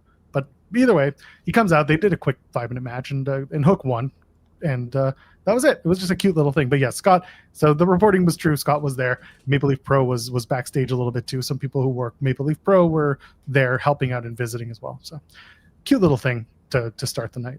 It was a fun show. Honestly, I'm glad I went. It was a long night. By 2.5 hours, most of the crowd was tired, and a bunch started leaving, which was expected because not everyone knew it was a 3-hour show. A lot of casual fans who came were like, oh, this is 3 hours? I have work tomorrow morning. So they left. That's just really what it was. Like, I'm not bashing AEW at all about it. Some people just let it's like sticking around for Ring of Honor. Not everyone has the time or the capacity, so people left after that time. But yeah, it was a fun show. The crowd really was hot. Tony was legitimately excited. He came out twice came out 3 times total, but he came out in the middle of the show during commercial break and praised the audience. Because he was so happy that everyone was so excited and so loud all night. The whole lower bowl was basically full, which was cool. But yeah, by the end of the night, he's dropping F-bombs about how excited he is to come back to London. I'm not kidding. There is a shortcoming to our socials where he is just, it's F this, F that, everything's so effing great. We love effing wrestling. It was so funny to watch this guy lose his shit over this town. And he was excited. He was fired up online. He was like, we're coming back here every year. The crowd was really good. I mentioned this yesterday. The crowd was so good, I thought it was piped in. I was like, wow, this noise sounds really good in this arena. Obviously it wasn't, but that's how good the crowd sounded. Yeah, no, they were excited, not just because it's wrestling and people get excited for that in Canada, especially when a major comes to town, when a big company that has a TV deal comes to town, people get excited for it. Yeah, but Tony was legit excited. We spoke to a couple people after the show who work for the company, and they were like, we haven't seen Tony this jazzed up in weeks. And part of me wanted to reply, it's like, because you were cooped up in a 900-seat arena for the last 3 weeks. But instead I was like, no, that's great. He should be excited. Moving into an arena, it's pay-per-view week. He should be excited because it was a good turnout and people really did enjoy themselves. So it was good. The Barkov saying it didn't feel like a 3-hour show. It did not feel that way to me until we got to the 2.5-hour mark. When we got to the end of the Mercedes match going into the main event, that's when it suddenly hit me. It's like, oh, we've been here for a while. And then they did the main event, and the main event was fine. But yeah, people were still excited as they left, and yeah, it looked like everyone just had a good time. It was a fun show. I can't say it was a bad show. I was entertained throughout. I'm glad I was sitting with my friends, and I was glad that it was the show moved at a reasonable pace, and it was well put together in that there wasn't too much downtime. And I mentioned this online. One thing that AEW still needs to work on is that downtime during commercials when there's no wrestling, right? During matches, obviously you go to commercial, you keep wrestling. But what they're doing between like an interview segment that goes to break, and then you have those 2.5 to 5 minutes of downtime, they got to find a way to keep the audience off their phones and engaged with what they're seeing, because otherwise you got to bring them back. And that's one thing that WWE does pretty well. They have stuff running all the time, right? We talked about it. You were at SummerSlam, and like there's stuff all the time going on. You go to TV, same thing. There's always some sort of thing to keep you engaged or entertained while they're in a break. You may not love it because it's so like WWE promotion stuff, but they have a captive audience. They have an audience that's hungry and happy to be there, so they get to do that. Maybe it's too heavy-handed for some, but there's an even keel somewhere with what AEW could do and what WWE does do that AEW could and should take advantage of during the downtime. But that was basically how it went was good.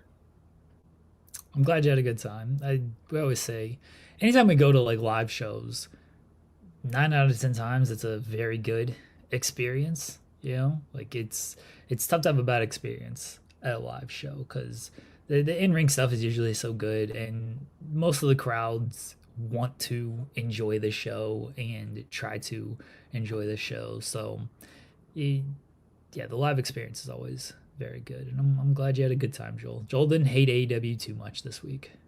No, it wasn't the perfect show, but there was a lot of really good wrestling. Everyone who was on the card was over in some way, shape, or form. Everyone going nuts for MVP specifically, that caught me off guard. I know MVP is very popular, but I did not expect people to be so MVP centric in London. It was kind of crazy, but it was good stuff. Bargoff saying, don't the ring announcers also MC during the break? Yeah, kind of.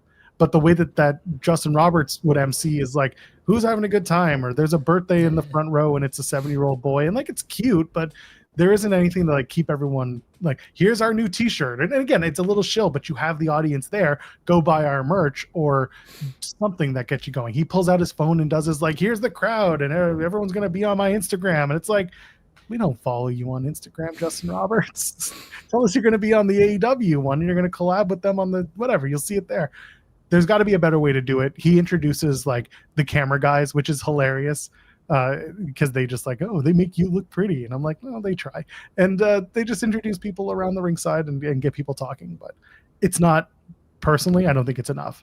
Again, I'll go back to what I've seen with WWE where they'll be like, it's the DX cam, which I get it. It's really hokey. But it gets people. Yeah, this is what they do at right basketball games and everything. They got the cameras. They play the stuff on the video board with, oh, here's like your player Q&A type of thing, or here's a little game. Yeah, they do the, obviously even it's not even like halftime, like during the breaks they do like, oh, here's a half court shot. Yep. And everything. Like WWE does more. They can't do like a half court shot or bring someone in the ring and take a bump. That would be something. They can't do like to that level, but that's the style that WWE does during their breaks. Is they use the video boards a lot more during breaks, where AEW doesn't. It is more reliant on Justin Roberts just kind of talking to people, and he points out like signs and everything, but WWE does that. They do have ring announcers like doing the crowd work, but they utilize the video boards a whole lot more. Not a lot of signs Wednesday night. Signs are a dying art form in wrestling. They're back in WWE. You see a lot of the signs now. Yeah. And I think bringing back sign of the night and showing it on TV really started to bring that back too. That's right. Yeah. That's part of it. Yeah. Yeah. Whereas like I saw a post wrestling sign on the like opposite side of the arena. I took a photo and I sent it to Pollock, and they've used it on their socials, which is always fun. But it's one of those things that adds to the in-house entertainment, and that's what you have to focus on. And again, it's a small nitpicky thing, but I said it, this is such a small nitpicky thing that could be easily worked on and maintained to a degree that people want to come back to an AEW show for more than just, I had fun watching the wrestling. You can add a little bit more, and some people, it might just be like the big sound and lights. And for some people, it might be this person called me out for my sign. Who knows? It's little things that add to the experience, because that's what it is. At the end of the day, it is an experience beyond the wrestling event. So yeah, good stuff. And Saturday will be another one. It'll be a very busy lots of wrestling day, afternoon, and evening for those watching WrestlePalooza. So we'll be tired by Sunday. I'll watch WrestlePalooza on Sunday night. That's what I think I'm going to do. You don't have to watch WrestlePalooza at all if you don't ask the question. George. Yeah, I get it. I know. I get it. Jesus Christ. Ask the question. You excited for WrestlePalooza? You're going to watch it on your... But by the way, in a roundabout way, I was right. What did I tell you when they were booking the world title match for WrestlePalooza for Cody and Drew? I said, maybe they'll just add Randy because they got to do a triple threat. There's always a triple threat in a WWE PLE. No. And now there was the T-shirt that went around that had the women's triple threat on it between Nia Jax, Tiffany Stratton, and Jade Cargill. And whether or not that match happens, that comes down to whether or not Tiffany is cleared. And Fightful Select, we have a report on it about whether or not this match could happen, what happened, and what the plan was. But regardless, I was right. That match was there's a triple threat. What it looks like could happen. Yeah, we'll see if it gets added or not. Brock and Cena's opening. Seems like Hangman and Fletcher is closing All Out. Chris Jericho's big return going up against John Cena and Brock Lesnar. That's it. Let's go, baby. I didn't think about that when they said Cope and Christian is opening. I was like, oh man, is Chris Jericho's return going to close All Out? Hell yeah. And then I'm going to take such a victory lap on Monday. I asked the question. Chris Jericho came back. We would do a celebration, the style of the Oklahoma City Thunder winning the championship. If Joel asked the question and if Chris Jericho returns, Joel would deserve a giant victory lap. But that all hinges more on the question. Who cares about Chris Jericho? But it all hinges more on the question, because if you don't ask that, even if Chris Jericho returns, you're not on the show on Monday. So that is true. But maybe I will be on the show, regardless. Regardless. So Tony Khan was asked, "Hey, you gonna do one of these big shows in 2027?" And like you said, you were waiting for him to hit the nail in the coffin, as he said, "Yeah, we got big plans for 2027, especially in the spring. It's going to be a lot of fun, and blah blah blah blah blah. AEW Revolution is going to be a big show." Let's say they do it. Let's say they pull the trigger. Everything goes well this year. They do next year. They're having a great 2026, and then they go in and they're like, "We got to do this. We got to do this for the fans. We got to do this for the people. We got to do this for The Rock." I mean, sorry, went too far. We got to do this for wrestling. What are they going to do? Where are they going to do it? What's Tony going to pull out? Where, first of all? They're going to go to New Orleans and be like, "Fuck you, WWE. We did it for the people of Nolans. Big party town. All elite WrestlePalooza." See, are they going to run the same, like the same weekend? I don't know. I don't think so. Yeah. The way that Tony made it sound was they'll do something around, but not during, because they understand who's going to watch what if given the opportunity, or given the option. Yeah, I don't think they're going to run quite the same weekend there. I don't know what it looks like, because it's still a year and a half away, and like we were saying, Tony kind of left it open-ended of Revolution just might be one of the big shows. Revolution has been a big event. It's one of their original 4 shows, so it's a big event for them. Do they make that bigger? Do they try to just plan more around that weekend? Because Revolution's a Sunday pay-per-view, because it's not during football season, so they can have stuff on Saturday if they wanted to. Do an ROH show, do independent shows, whatever you might have out there for Revolution. Or will it be like a whole new event?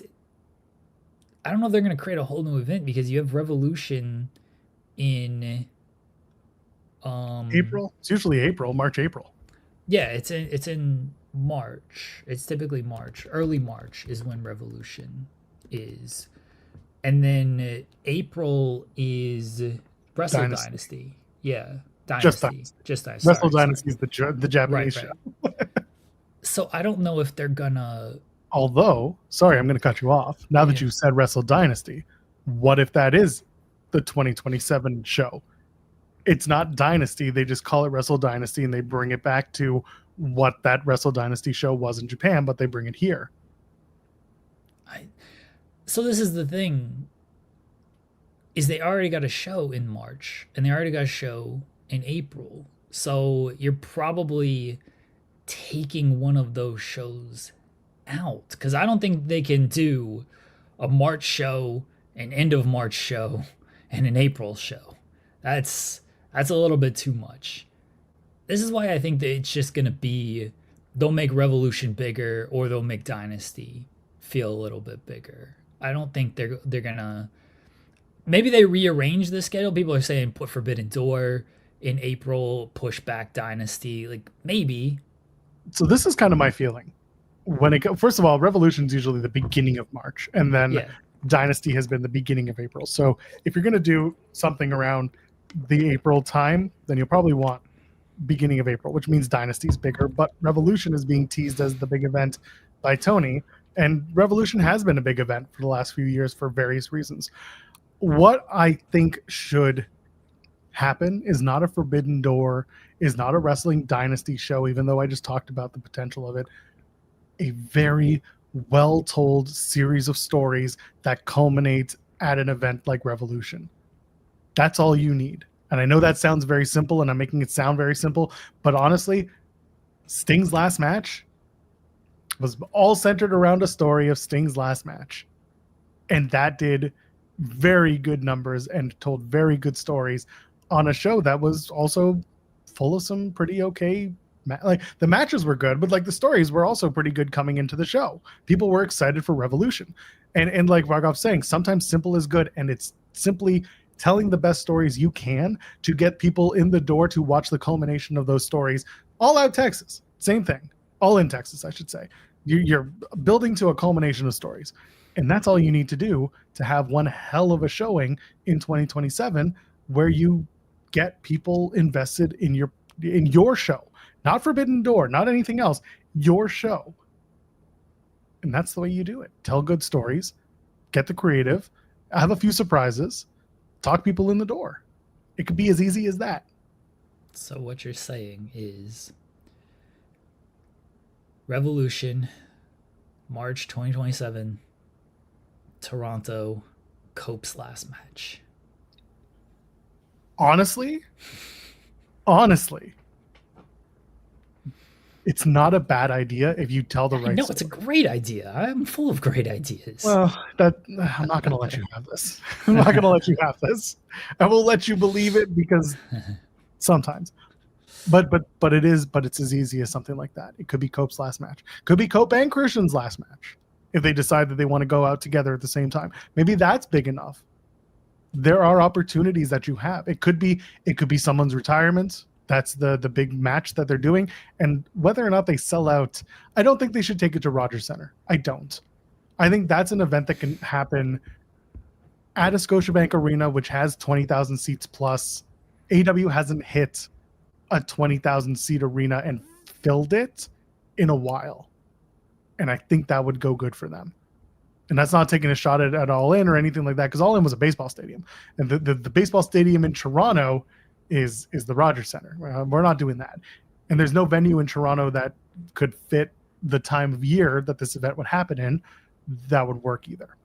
So it's not necessarily countering SaudiMania, but it's telling wrestling fans that there is an alternative. It's happening in the spring. It will be a happening. And there's more than one company. Wrestling has more than one royal family. Boy, that sounds real awful when you notice where they're going in 2027. But the Cope retirement, something along those lines, really does fit. You make it a bigger show, like you mentioned, like by having a culmination of stories. And Revolution, they can do a good job with that. Obviously, Sting's retirement match. This year, it was Tony and Mariah, even though that didn't headline, but that was a big selling point to that show. So they have stories with Revolution that they've over the past, they've made this an ending point to it. I think what people want, and I don't disagree with this, but herein lies the issue with trying to do something like that. WWE ain't gone that weekend, like they're gone a few weeks later, a month later, or whatever. So if you try to make it a big weekend with, hey, let's have some independent shows, hey, let's have StarCast, let's try to make it a destination show with multiple events and conventions around it on top of we're doing basically what they did with All In this year in Texas. If you try to do that with Revolution, you can do it, but WWE ain't gone that weekend. There's nothing stopping WWE from being like, anyway, I was going to say November to remember. Barely legal. That doesn't work. I was trying to use an ECW. Yeah, I was trying to use an ECW name. That was the first one that came to mind. Heat Wave in April. Heat Wave in April. Yeah. No, we can't. Spring Stampede. We'll go WCW. It's fine. Spring Stampede here in March is what they can go with and run that the same weekend as Revolution. I think that's where it might be tough for AEW to do anything. And we're not just talking Revolution. If they want to run a new event, if they want to run anything, if they want to switch Forbidden Door around, no matter what they do, if they don't do it the weekend of, and I don't think they're going to do it the weekend of WrestleMania, WWE is not gone that weekend. So there's nothing really stopping WWE from being like, okay, well, we're going to run a show this weekend too. Because we've seen they have no problem doing that. And if they're going to be in Saudi, and they are for 2027, they might look at that as another opportunity of, we've already got our WrestleMania money for over there. Why not run a big show in America to oppose AEW to get that money as well? Like AEW Hog Wild. I feel like WWE would be more likely to run that than AEW. It's true. Tony Schiavone though would love to put on his leather jacket again. His leather vest. Triple H would run at some metal festival. No, that sounds awful. No, they'll go back to Sturgis. Yeah. Everyone will be wearing their red hats. It's fine. Yeah. Just because the color red is very big in Sturgis. That's all. No other reason. Don't ask questions. Okay. It's a good point. It really is. You could easily do the cat's away, the mouse will play, and therefore they'll do a big event in Toronto, and WWE can't really do much about it because they'll be in Saudi doing their show. If you do a direct competition show, but you're right. If they go and have a random date that WWE is still around for, nothing's going to stop them from being like, well, funny you're doing that because we are going to counter program with the return of John Cena or whatever. It's going to be some sort of event. We know WrestleMania is going to Saudi, right? So obviously Raw and SmackDown will most likely be in Saudi as well, because you're not going to fly in day of for 2-night WrestleMania. So you're going to get Raw and SmackDown in Saudi. Yes, and probably NXT as well. So that's my and are we getting NXT as well? Because that SaudiMania is going to be afternoon. When's NXT going to run? 8 in the morning? The way that the presser was worded, they made it sound like you're getting the full WrestleMania experience, which a WrestleMania week includes NXT. But are you insinuating then NXT stays home and they run locally or domestically, I should say? Okay, that's fine. But we've also seen that compared to what we could see this weekend, the dent is different. Not many people are going to be as invested necessarily in the NXT show if AEW is put on a can't miss card focused around a massive event, like we're going to use Cope's retirement as the example here. No, I'm in agreement with you. Big deal. No, I know. I'm making the point with you that they could easily run a domestic show for NXT and still be finding a way to counter program AEW directly in this hypothetical. Well, let me clarify my hypothetical. Does AEW even bother running same weekend if it's announced NXT is staying stateside and they're going to do a show, and they might do Eric mentions TNA and AAA as part of it as well. Let's just say NXT is going to run a show in Florida because Florida, you know what I mean? Let's just say they're going to run a show in Florida and they got that on the schedule. Does AEW even, and then you'll probably get GCW shows around that, assuming they're still a partnership, WWE ID shows around that because they're still a partnership, assuming all the stuff in a year and a half. Does AEW look at that and be like, okay, like, yeah, WrestleMania is in Saudi, but they're running a fairly decent sized NXT event.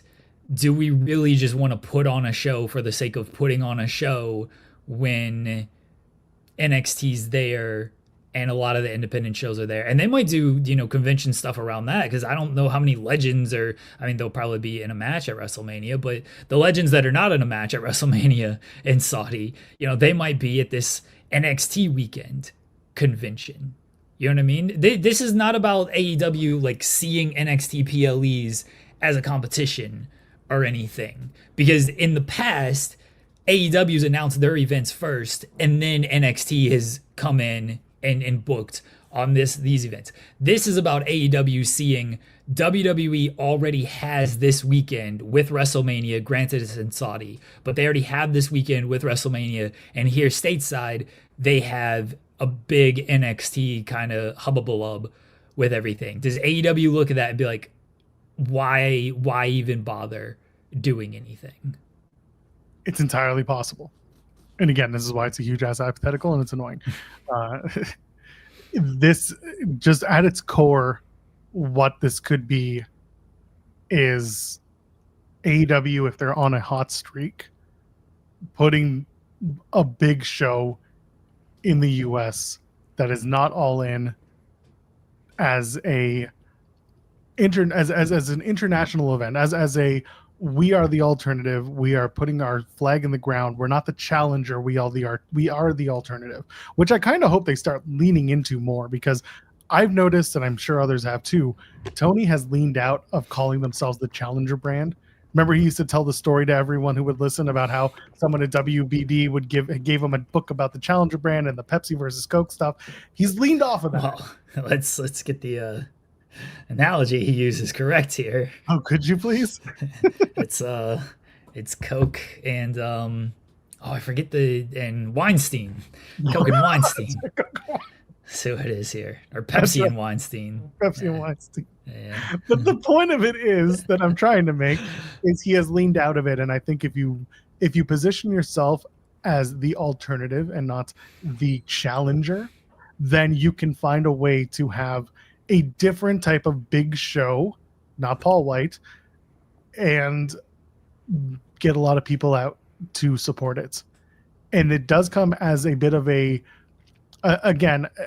Worlds Collide Forbidden Door weekend, but your main show is the AEW show with the big moments, with the big whatever that is. So now the question becomes, when do you do it? Is it your own weekend and you just hope WWE doesn't stay away but doesn't do what they're doing this weekend? Or do you wait and, again, the cat's away, so you decide to do it the same weekend as WrestleMania, which is a big step if you do? I think the best option is they got to announce the Mania date pretty soon. Not like pretty soon, but like they announced that pretty far in advance. Everyone knows when the WrestleMania date is. They give you a good heads up on when that date is. I mean, maybe not for Saudi because Saudi's in a weird position too, because if the show is going to be at King Fahd Stadium, which is something you and I talked about, it's the biggest stadium in Riyadh. They're undergoing renovations there right now with the hopes to be open again in February 27.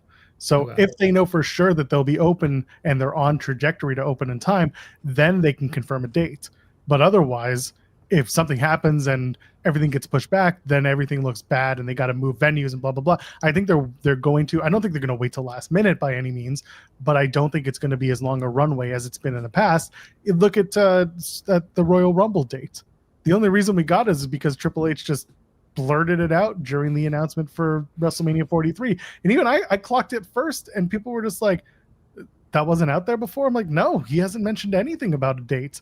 And he just kind of said, oh, January 31st, or whatever it was, the Saturday of that week or of that month. And I was like, that's new information. I think we're going to be waiting pretty long for the official date for WrestleMania 27 or 47. And you might 43. What did I say? 47? Because I was thinking 27 and the 40. I know. Yeah, it's 40. Yeah. Thank you. WrestleMania in 2027. Yeah.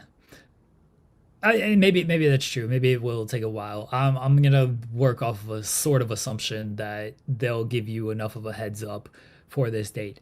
If I'm AEW, I just run the weekend before. That's the weekend that I run. If they want to try to put a bunch of bullshit on the weekend before WrestleMania, let them do it at that point. Let them try to burn some stuff the weekend before WrestleMania, because I don't think WWE's going to do that. Maybe they will. Maybe that's when they decide to run all the NXT stuff, and then they can still have people appear, WWE stars appear on that show before they get on a plane to Saudi and everything. So maybe they will try to counter that. But fine, if they want to counter that with, again, if I'm AEW, I'm looking to make the first move and have WWE react to that. This is why I do think it's fine to run your show at WrestleMania or during WrestleMania weekend if WrestleMania is in Saudi and you counter in that way. But if like NXT and stuff is stateside, that's why I presented that hypothetical. I don't think that is a move they want to make, because I don't think that is a move that they feel really benefits them of trying to go head to head in that way with WWE. But if WWE is gonna, step on them like they've been doing, WWE typically looks worse in that way. Tony, like we know Tony as well as we know Tony as far as watch your wrestling and everything. So I don't think Tony wants to. He's said as much. He doesn't want to overextend the fans of let's put a bunch of shows on when there's already a bunch of shows on. Tony will go long for his own show, but this is why he didn't even want to run ROH WrestleMania weekend, and Reg had to bully him into it. He wasn't going to run ROH, and now they don't run ROH that weekend. So it's Tony doesn't want to go against WWE when WWE already has the date for a number of reasons, but I think truthfully, the biggest one is WWE has that date. Why am I going to try to go against that and basically cut our potential fans? And we don't look great if we do that. Right now, WWE is the one that doesn't look great because they're the ones trying to step on them and step on their scheduling. Next year, if you're in the media room at an AEW show, your job is to either make Tony cry so that he does book the counter programs, because we've seen it works. Again, you make CM Punk cry, things happen. As long as it's not, I'm going to take this shit. As long as it doesn't turn into a big, backstage brawl. But that's not important. Make him cry. Or you need to send Reg to every single AEW event to bully Tony. I love the idea of Reg. And if you've seen Reg, you do not expect him to be this bully. But damn it, he can bully TK like no other. See, Ryan's saying, I think WWE could be paid enough to run NXT to the States a week before that Mania. And it's very possible they do that. But if they don't have that scheduled out, though, that's when I'm if I'm Tony, I'm looking at like, okay, let's just say I have no idea what the 2027 dates are. Hypothetical, WrestleMania is April 14th and 15th, right? They only announce WrestleMania. They just say WrestleMania, SmackDown, Raw, that's it. They don't even mention anything about NXT. If Tony's going to run a big show, and it might not even have to be a big show, the April show could just be Dynasty. I would just run Dynasty on April 7th. That's the week before, and go with that. And maybe make it a bigger weekend than it typically would be. And then if WWE comes in and like, oh, well, we're running NXT April 7th, then I'm like, okay, well, I was still here first. WWE doesn't look as good. Then Tony might have moved the show the afternoon like he did this weekend, which, okay. But again, WWE looks bad there. Now, if WWE announces April 7th is NXT, WrestleMania is April 14th, and then whatever, they got something else April 21st, then I'm looking at like, well, I got to fit in somewhere off of there. And maybe that's where you go the April 21st with Dynasty or something. But Tony has been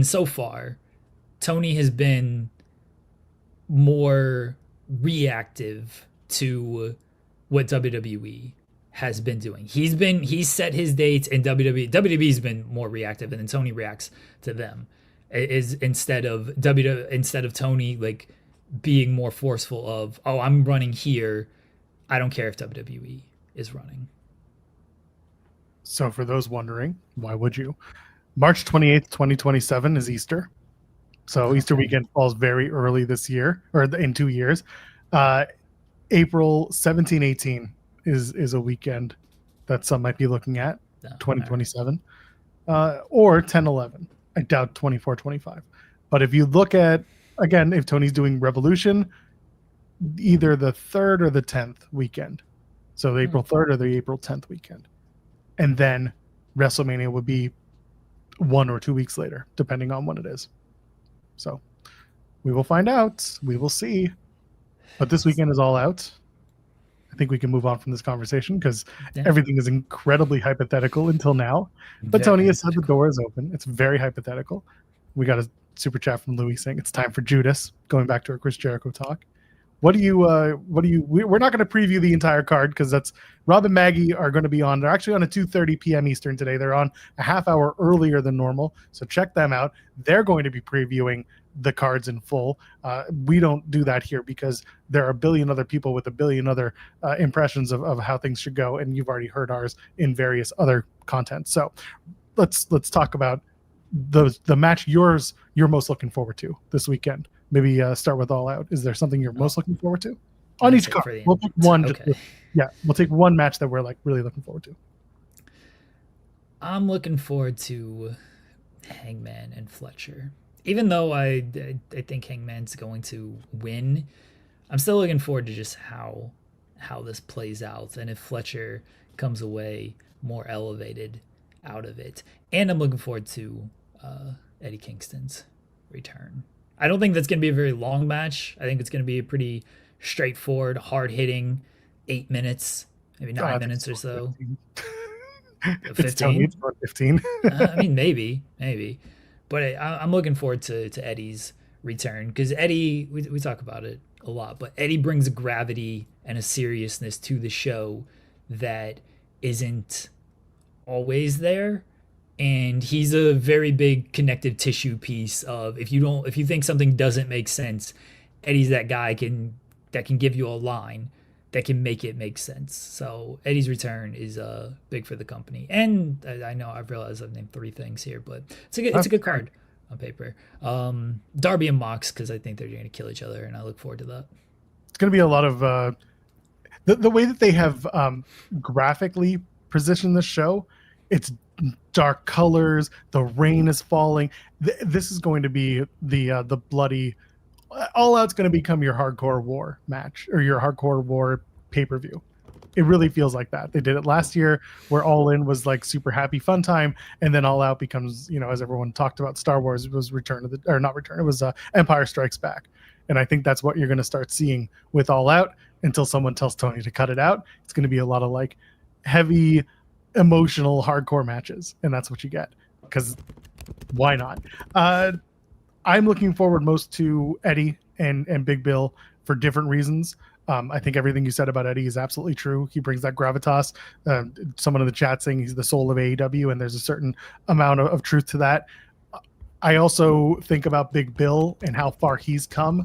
I've mentioned this in other platforms that we have, including our Discord, where I was just hanging out with everyone in the AEW ROH section and just answering questions and being asked about the matches. And I said, Big Bill has come a long way, not only for the fans and himself, but also for that locker room in AEW, because he had to make up a lot of trust in a time when he didn't have a lot coming in.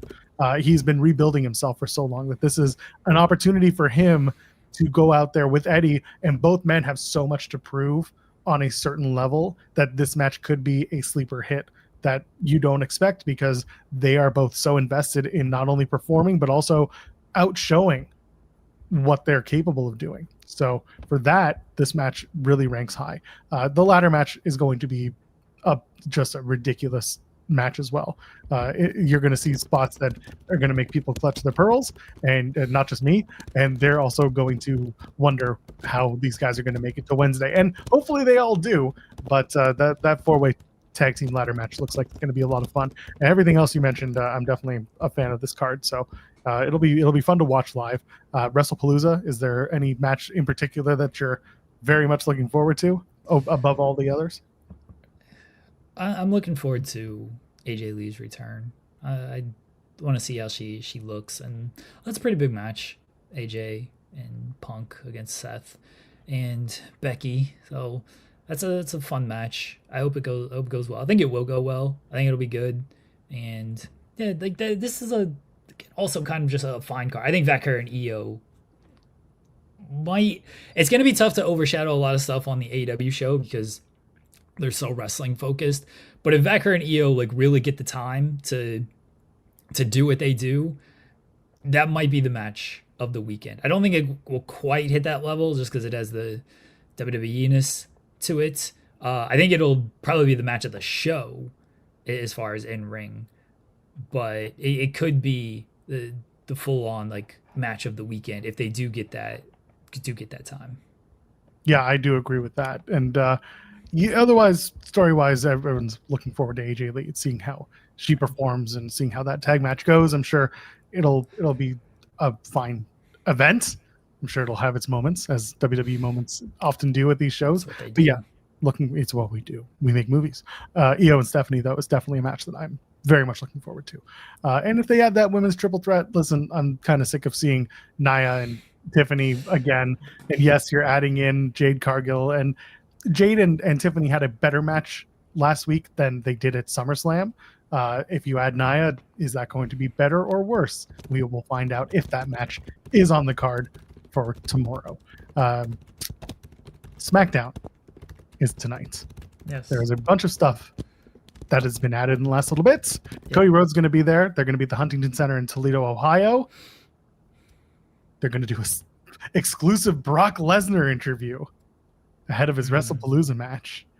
Carmelo Hayes and Sami Zayn for the U.S. Championship. That's the open challenge. And the women's tag titles are on the line as Charlotte and Alexa take on Chelsea Green and Alba Fire. Is Piper Niven okay? I hope she's okay. I haven't seen her. Yeah. We haven't seen her. I don't know if there's nothing else has been added to this show so far. No, it's just that the Brock interview should be something, I guess. Yeah. Sure. Brock, are you going to tear your pants again? Anyway. SmackDown seems fine. Whatever. Like it's the go home show for a pay-per-view where the matches have been announced and Cena's not going to be there, and I guess Cody's going to speak. Cody will probably deliver a really good promo that'll get people fired up for his match against Drew. So I do look forward to what Cody has to say because he's always good in these scenarios. I hope he shows up with his guile hair. I was busy looking like this. Anyway, we'll see. Speedpunk asking, what time do you think AEW will end tomorrow? I think by 7:30 Eastern. Yeah. It'll bleed into the first half hour of Wrestlepalooza, and they'll go off the air with Chris Jericho raising his hands at the AEW World Title as John Cena and Brock Lesnar are finishing whatever brawl they're having. Maybe Cena and Lesnar will start by 7:30. They got to do, the big video package. They got to do. Everyone's got to walk entrances. Yeah. And what's the band that the husband and wife couple? Warren Treaty have to sing another national anthem for some reason. Yeah. You know what? AEW, Tony, I know you're listening. I'm here to offer my services. If you would like someone to sing the Canadian national anthem at AEW All Out tomorrow afternoon, I will be more than willing to do so. Just for you. I will sing it in English. I will sing it in French. Those are the two national languages, so I won't sing it in another language because we don't do it in another language. I mean, maybe one of the indigenous languages. They probably did a version of it. Anyway, the point is, if you need me, I will be there. I'm willing to do it. Joel, the only thing we need you to do this weekend is ask the question. That's Tony Khan, would you ever hire a man named 44 times in a sexual assault lawsuit? Ken, if you ask that, you get a pass. You can be on the show on Monday. We need the question asked, and we need Jack Perry back. We need a weekend of Jack, is what we need, folks. We need Jack Perry and Jack Harlow. If we don't get to Jack this weekend, it's a failure of a weekend. We got to jack off this weekend. We got to jack off. A lot of jacking off to do. Yeah. Oh, yeah. Don't you worry about GCW. They're on the West Coast. You don't have to worry about when they start. And Tony, I think, don't report this. Don't aggregate this. I think Tony wants people to be able to make it to the 10 p.m. start time of Smash Wrestling down the street from AEW All Out. But I think there are a couple of media members who also want to be able to make the show. So I'm sure we'll be done with our part of the work by 9 o'clock Eastern. That's my plan, 9:30 Eastern. 9:30? Oh, good luck. I mean, I hope so, but...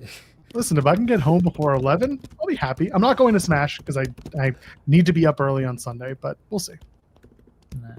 Man, I hope the press conference is just short. Like, that's all I want. One question asked by Joel, and then nobody else needs to ask a question. I don't care after that.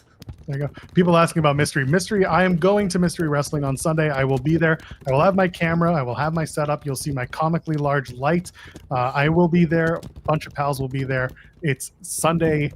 They start at noon at the Rec Room. I'm plugging them, but they're also very much sold out. So if you get a ticket, congratulations. You are of the few. I know that Simon Miller is doing an AMA on Reddit. So if you've never seen Mystery Wrestling before, it's a blast. I've been to their shows. I put them over because it's a different presentation of wrestling. It's so much fun. It is not serious. And Uno is... He's got a very special mind for wrestling, I got to say. So go ahead, support that show. If you're not going to be there live, watch it on Twitch over on their Mystery Wrestling channel. They are very much worth your time. That's Sunday at noon Eastern. So I will be there as well, along with the friends. Anything else to plug, Jeremy, before we get out of here? Mystery Wrestling would be a Ring of Hallucinations. Like, that would be our New Japan partner. I will be getting more Mystery Wrestling talent on our show. Okay.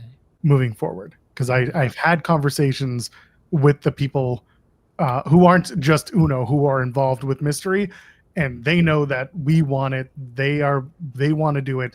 This show was a little bit quick because we had the conversations a month ago at C4. We're going to move forward, try and get more of the talent, and also the Mystery way is to announce to not announce any talent, but also know that the only people who are for sure are the advertised talent.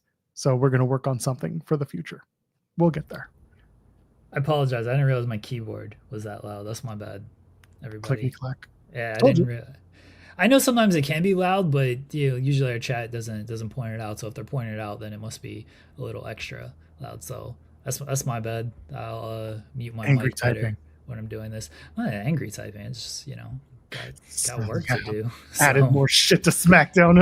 yeah, that's literally what I'm typing up. I'm typing up the SmackDown editions, everybody, for those that care of what I'm working on. Well, Joel, all right, are we good?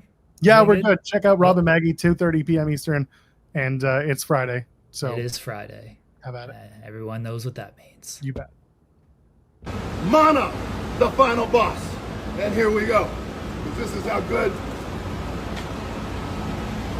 The final. God damn, that's good shit. I'm struggling opening this thing. Hold on. Got it. This one's a pop top. Well, the other one was a pop top, but I opened it so often last time that it got easier as it went on. This thing's only been opened once, and I really dug it down in there. So, damn. Can you confirm or deny that this blocks EMF signals as well? The Mana? Does it block EMF signals? I guess so, yeah. Mana this blocks thing does EMF. not want to fucking come open. It's that EMF is all stuck in there. This is comical. It's like packed in there. I need a wine opener to pop this thing out here. You need to get like a cigar, the cigar cutters? Yeah, cigar, yeah. I don't have nails either, so I can't even like dig into it. Where's your wife? I'm trying. She'll open it. She'll get it open in a second. Stronger than you, I know it. This is there we go. Okay, we got it. We got it moving here. I'm waiting for that pop. There we go. All right. Yeah, let's go. Pop down in there really well. Damn. All right. Because I took so long, let's hit it again. Mana, the final boss. And here we go. This is how good. The final. God damn, that's good shit. And here we go. Damn, that's good shit. Check out Rob and Maggie, 2:30 p.m. Eastern today. Half hour early, damn it. So go enjoy it. Enjoy the weekend. Plenty of wrestling. If you're at All Out, I said it a billion times other places, you can tap me on the shoulder and say hi. I'm not going to bite. If you see me in mystery, come and say hi. I love seeing faces. And if I don't remember your face, I'm sorry. I suck at that. Okay. I see this face all day, and that's all I can remember. Me and my family's face, and then this guy. That's all. So if you see me at the show, please come and say hi. Send me a DM if you're there and you want to link up, whatever. We'll see each other. So for Jeremy Lambert, you know who I am. I said his name. He does not appear. Ladies, gentlemen, friends beyond the binary, we'll be back 10 a.m. Eastern. Leave a thumbs up on the way out. Take care. Cheers.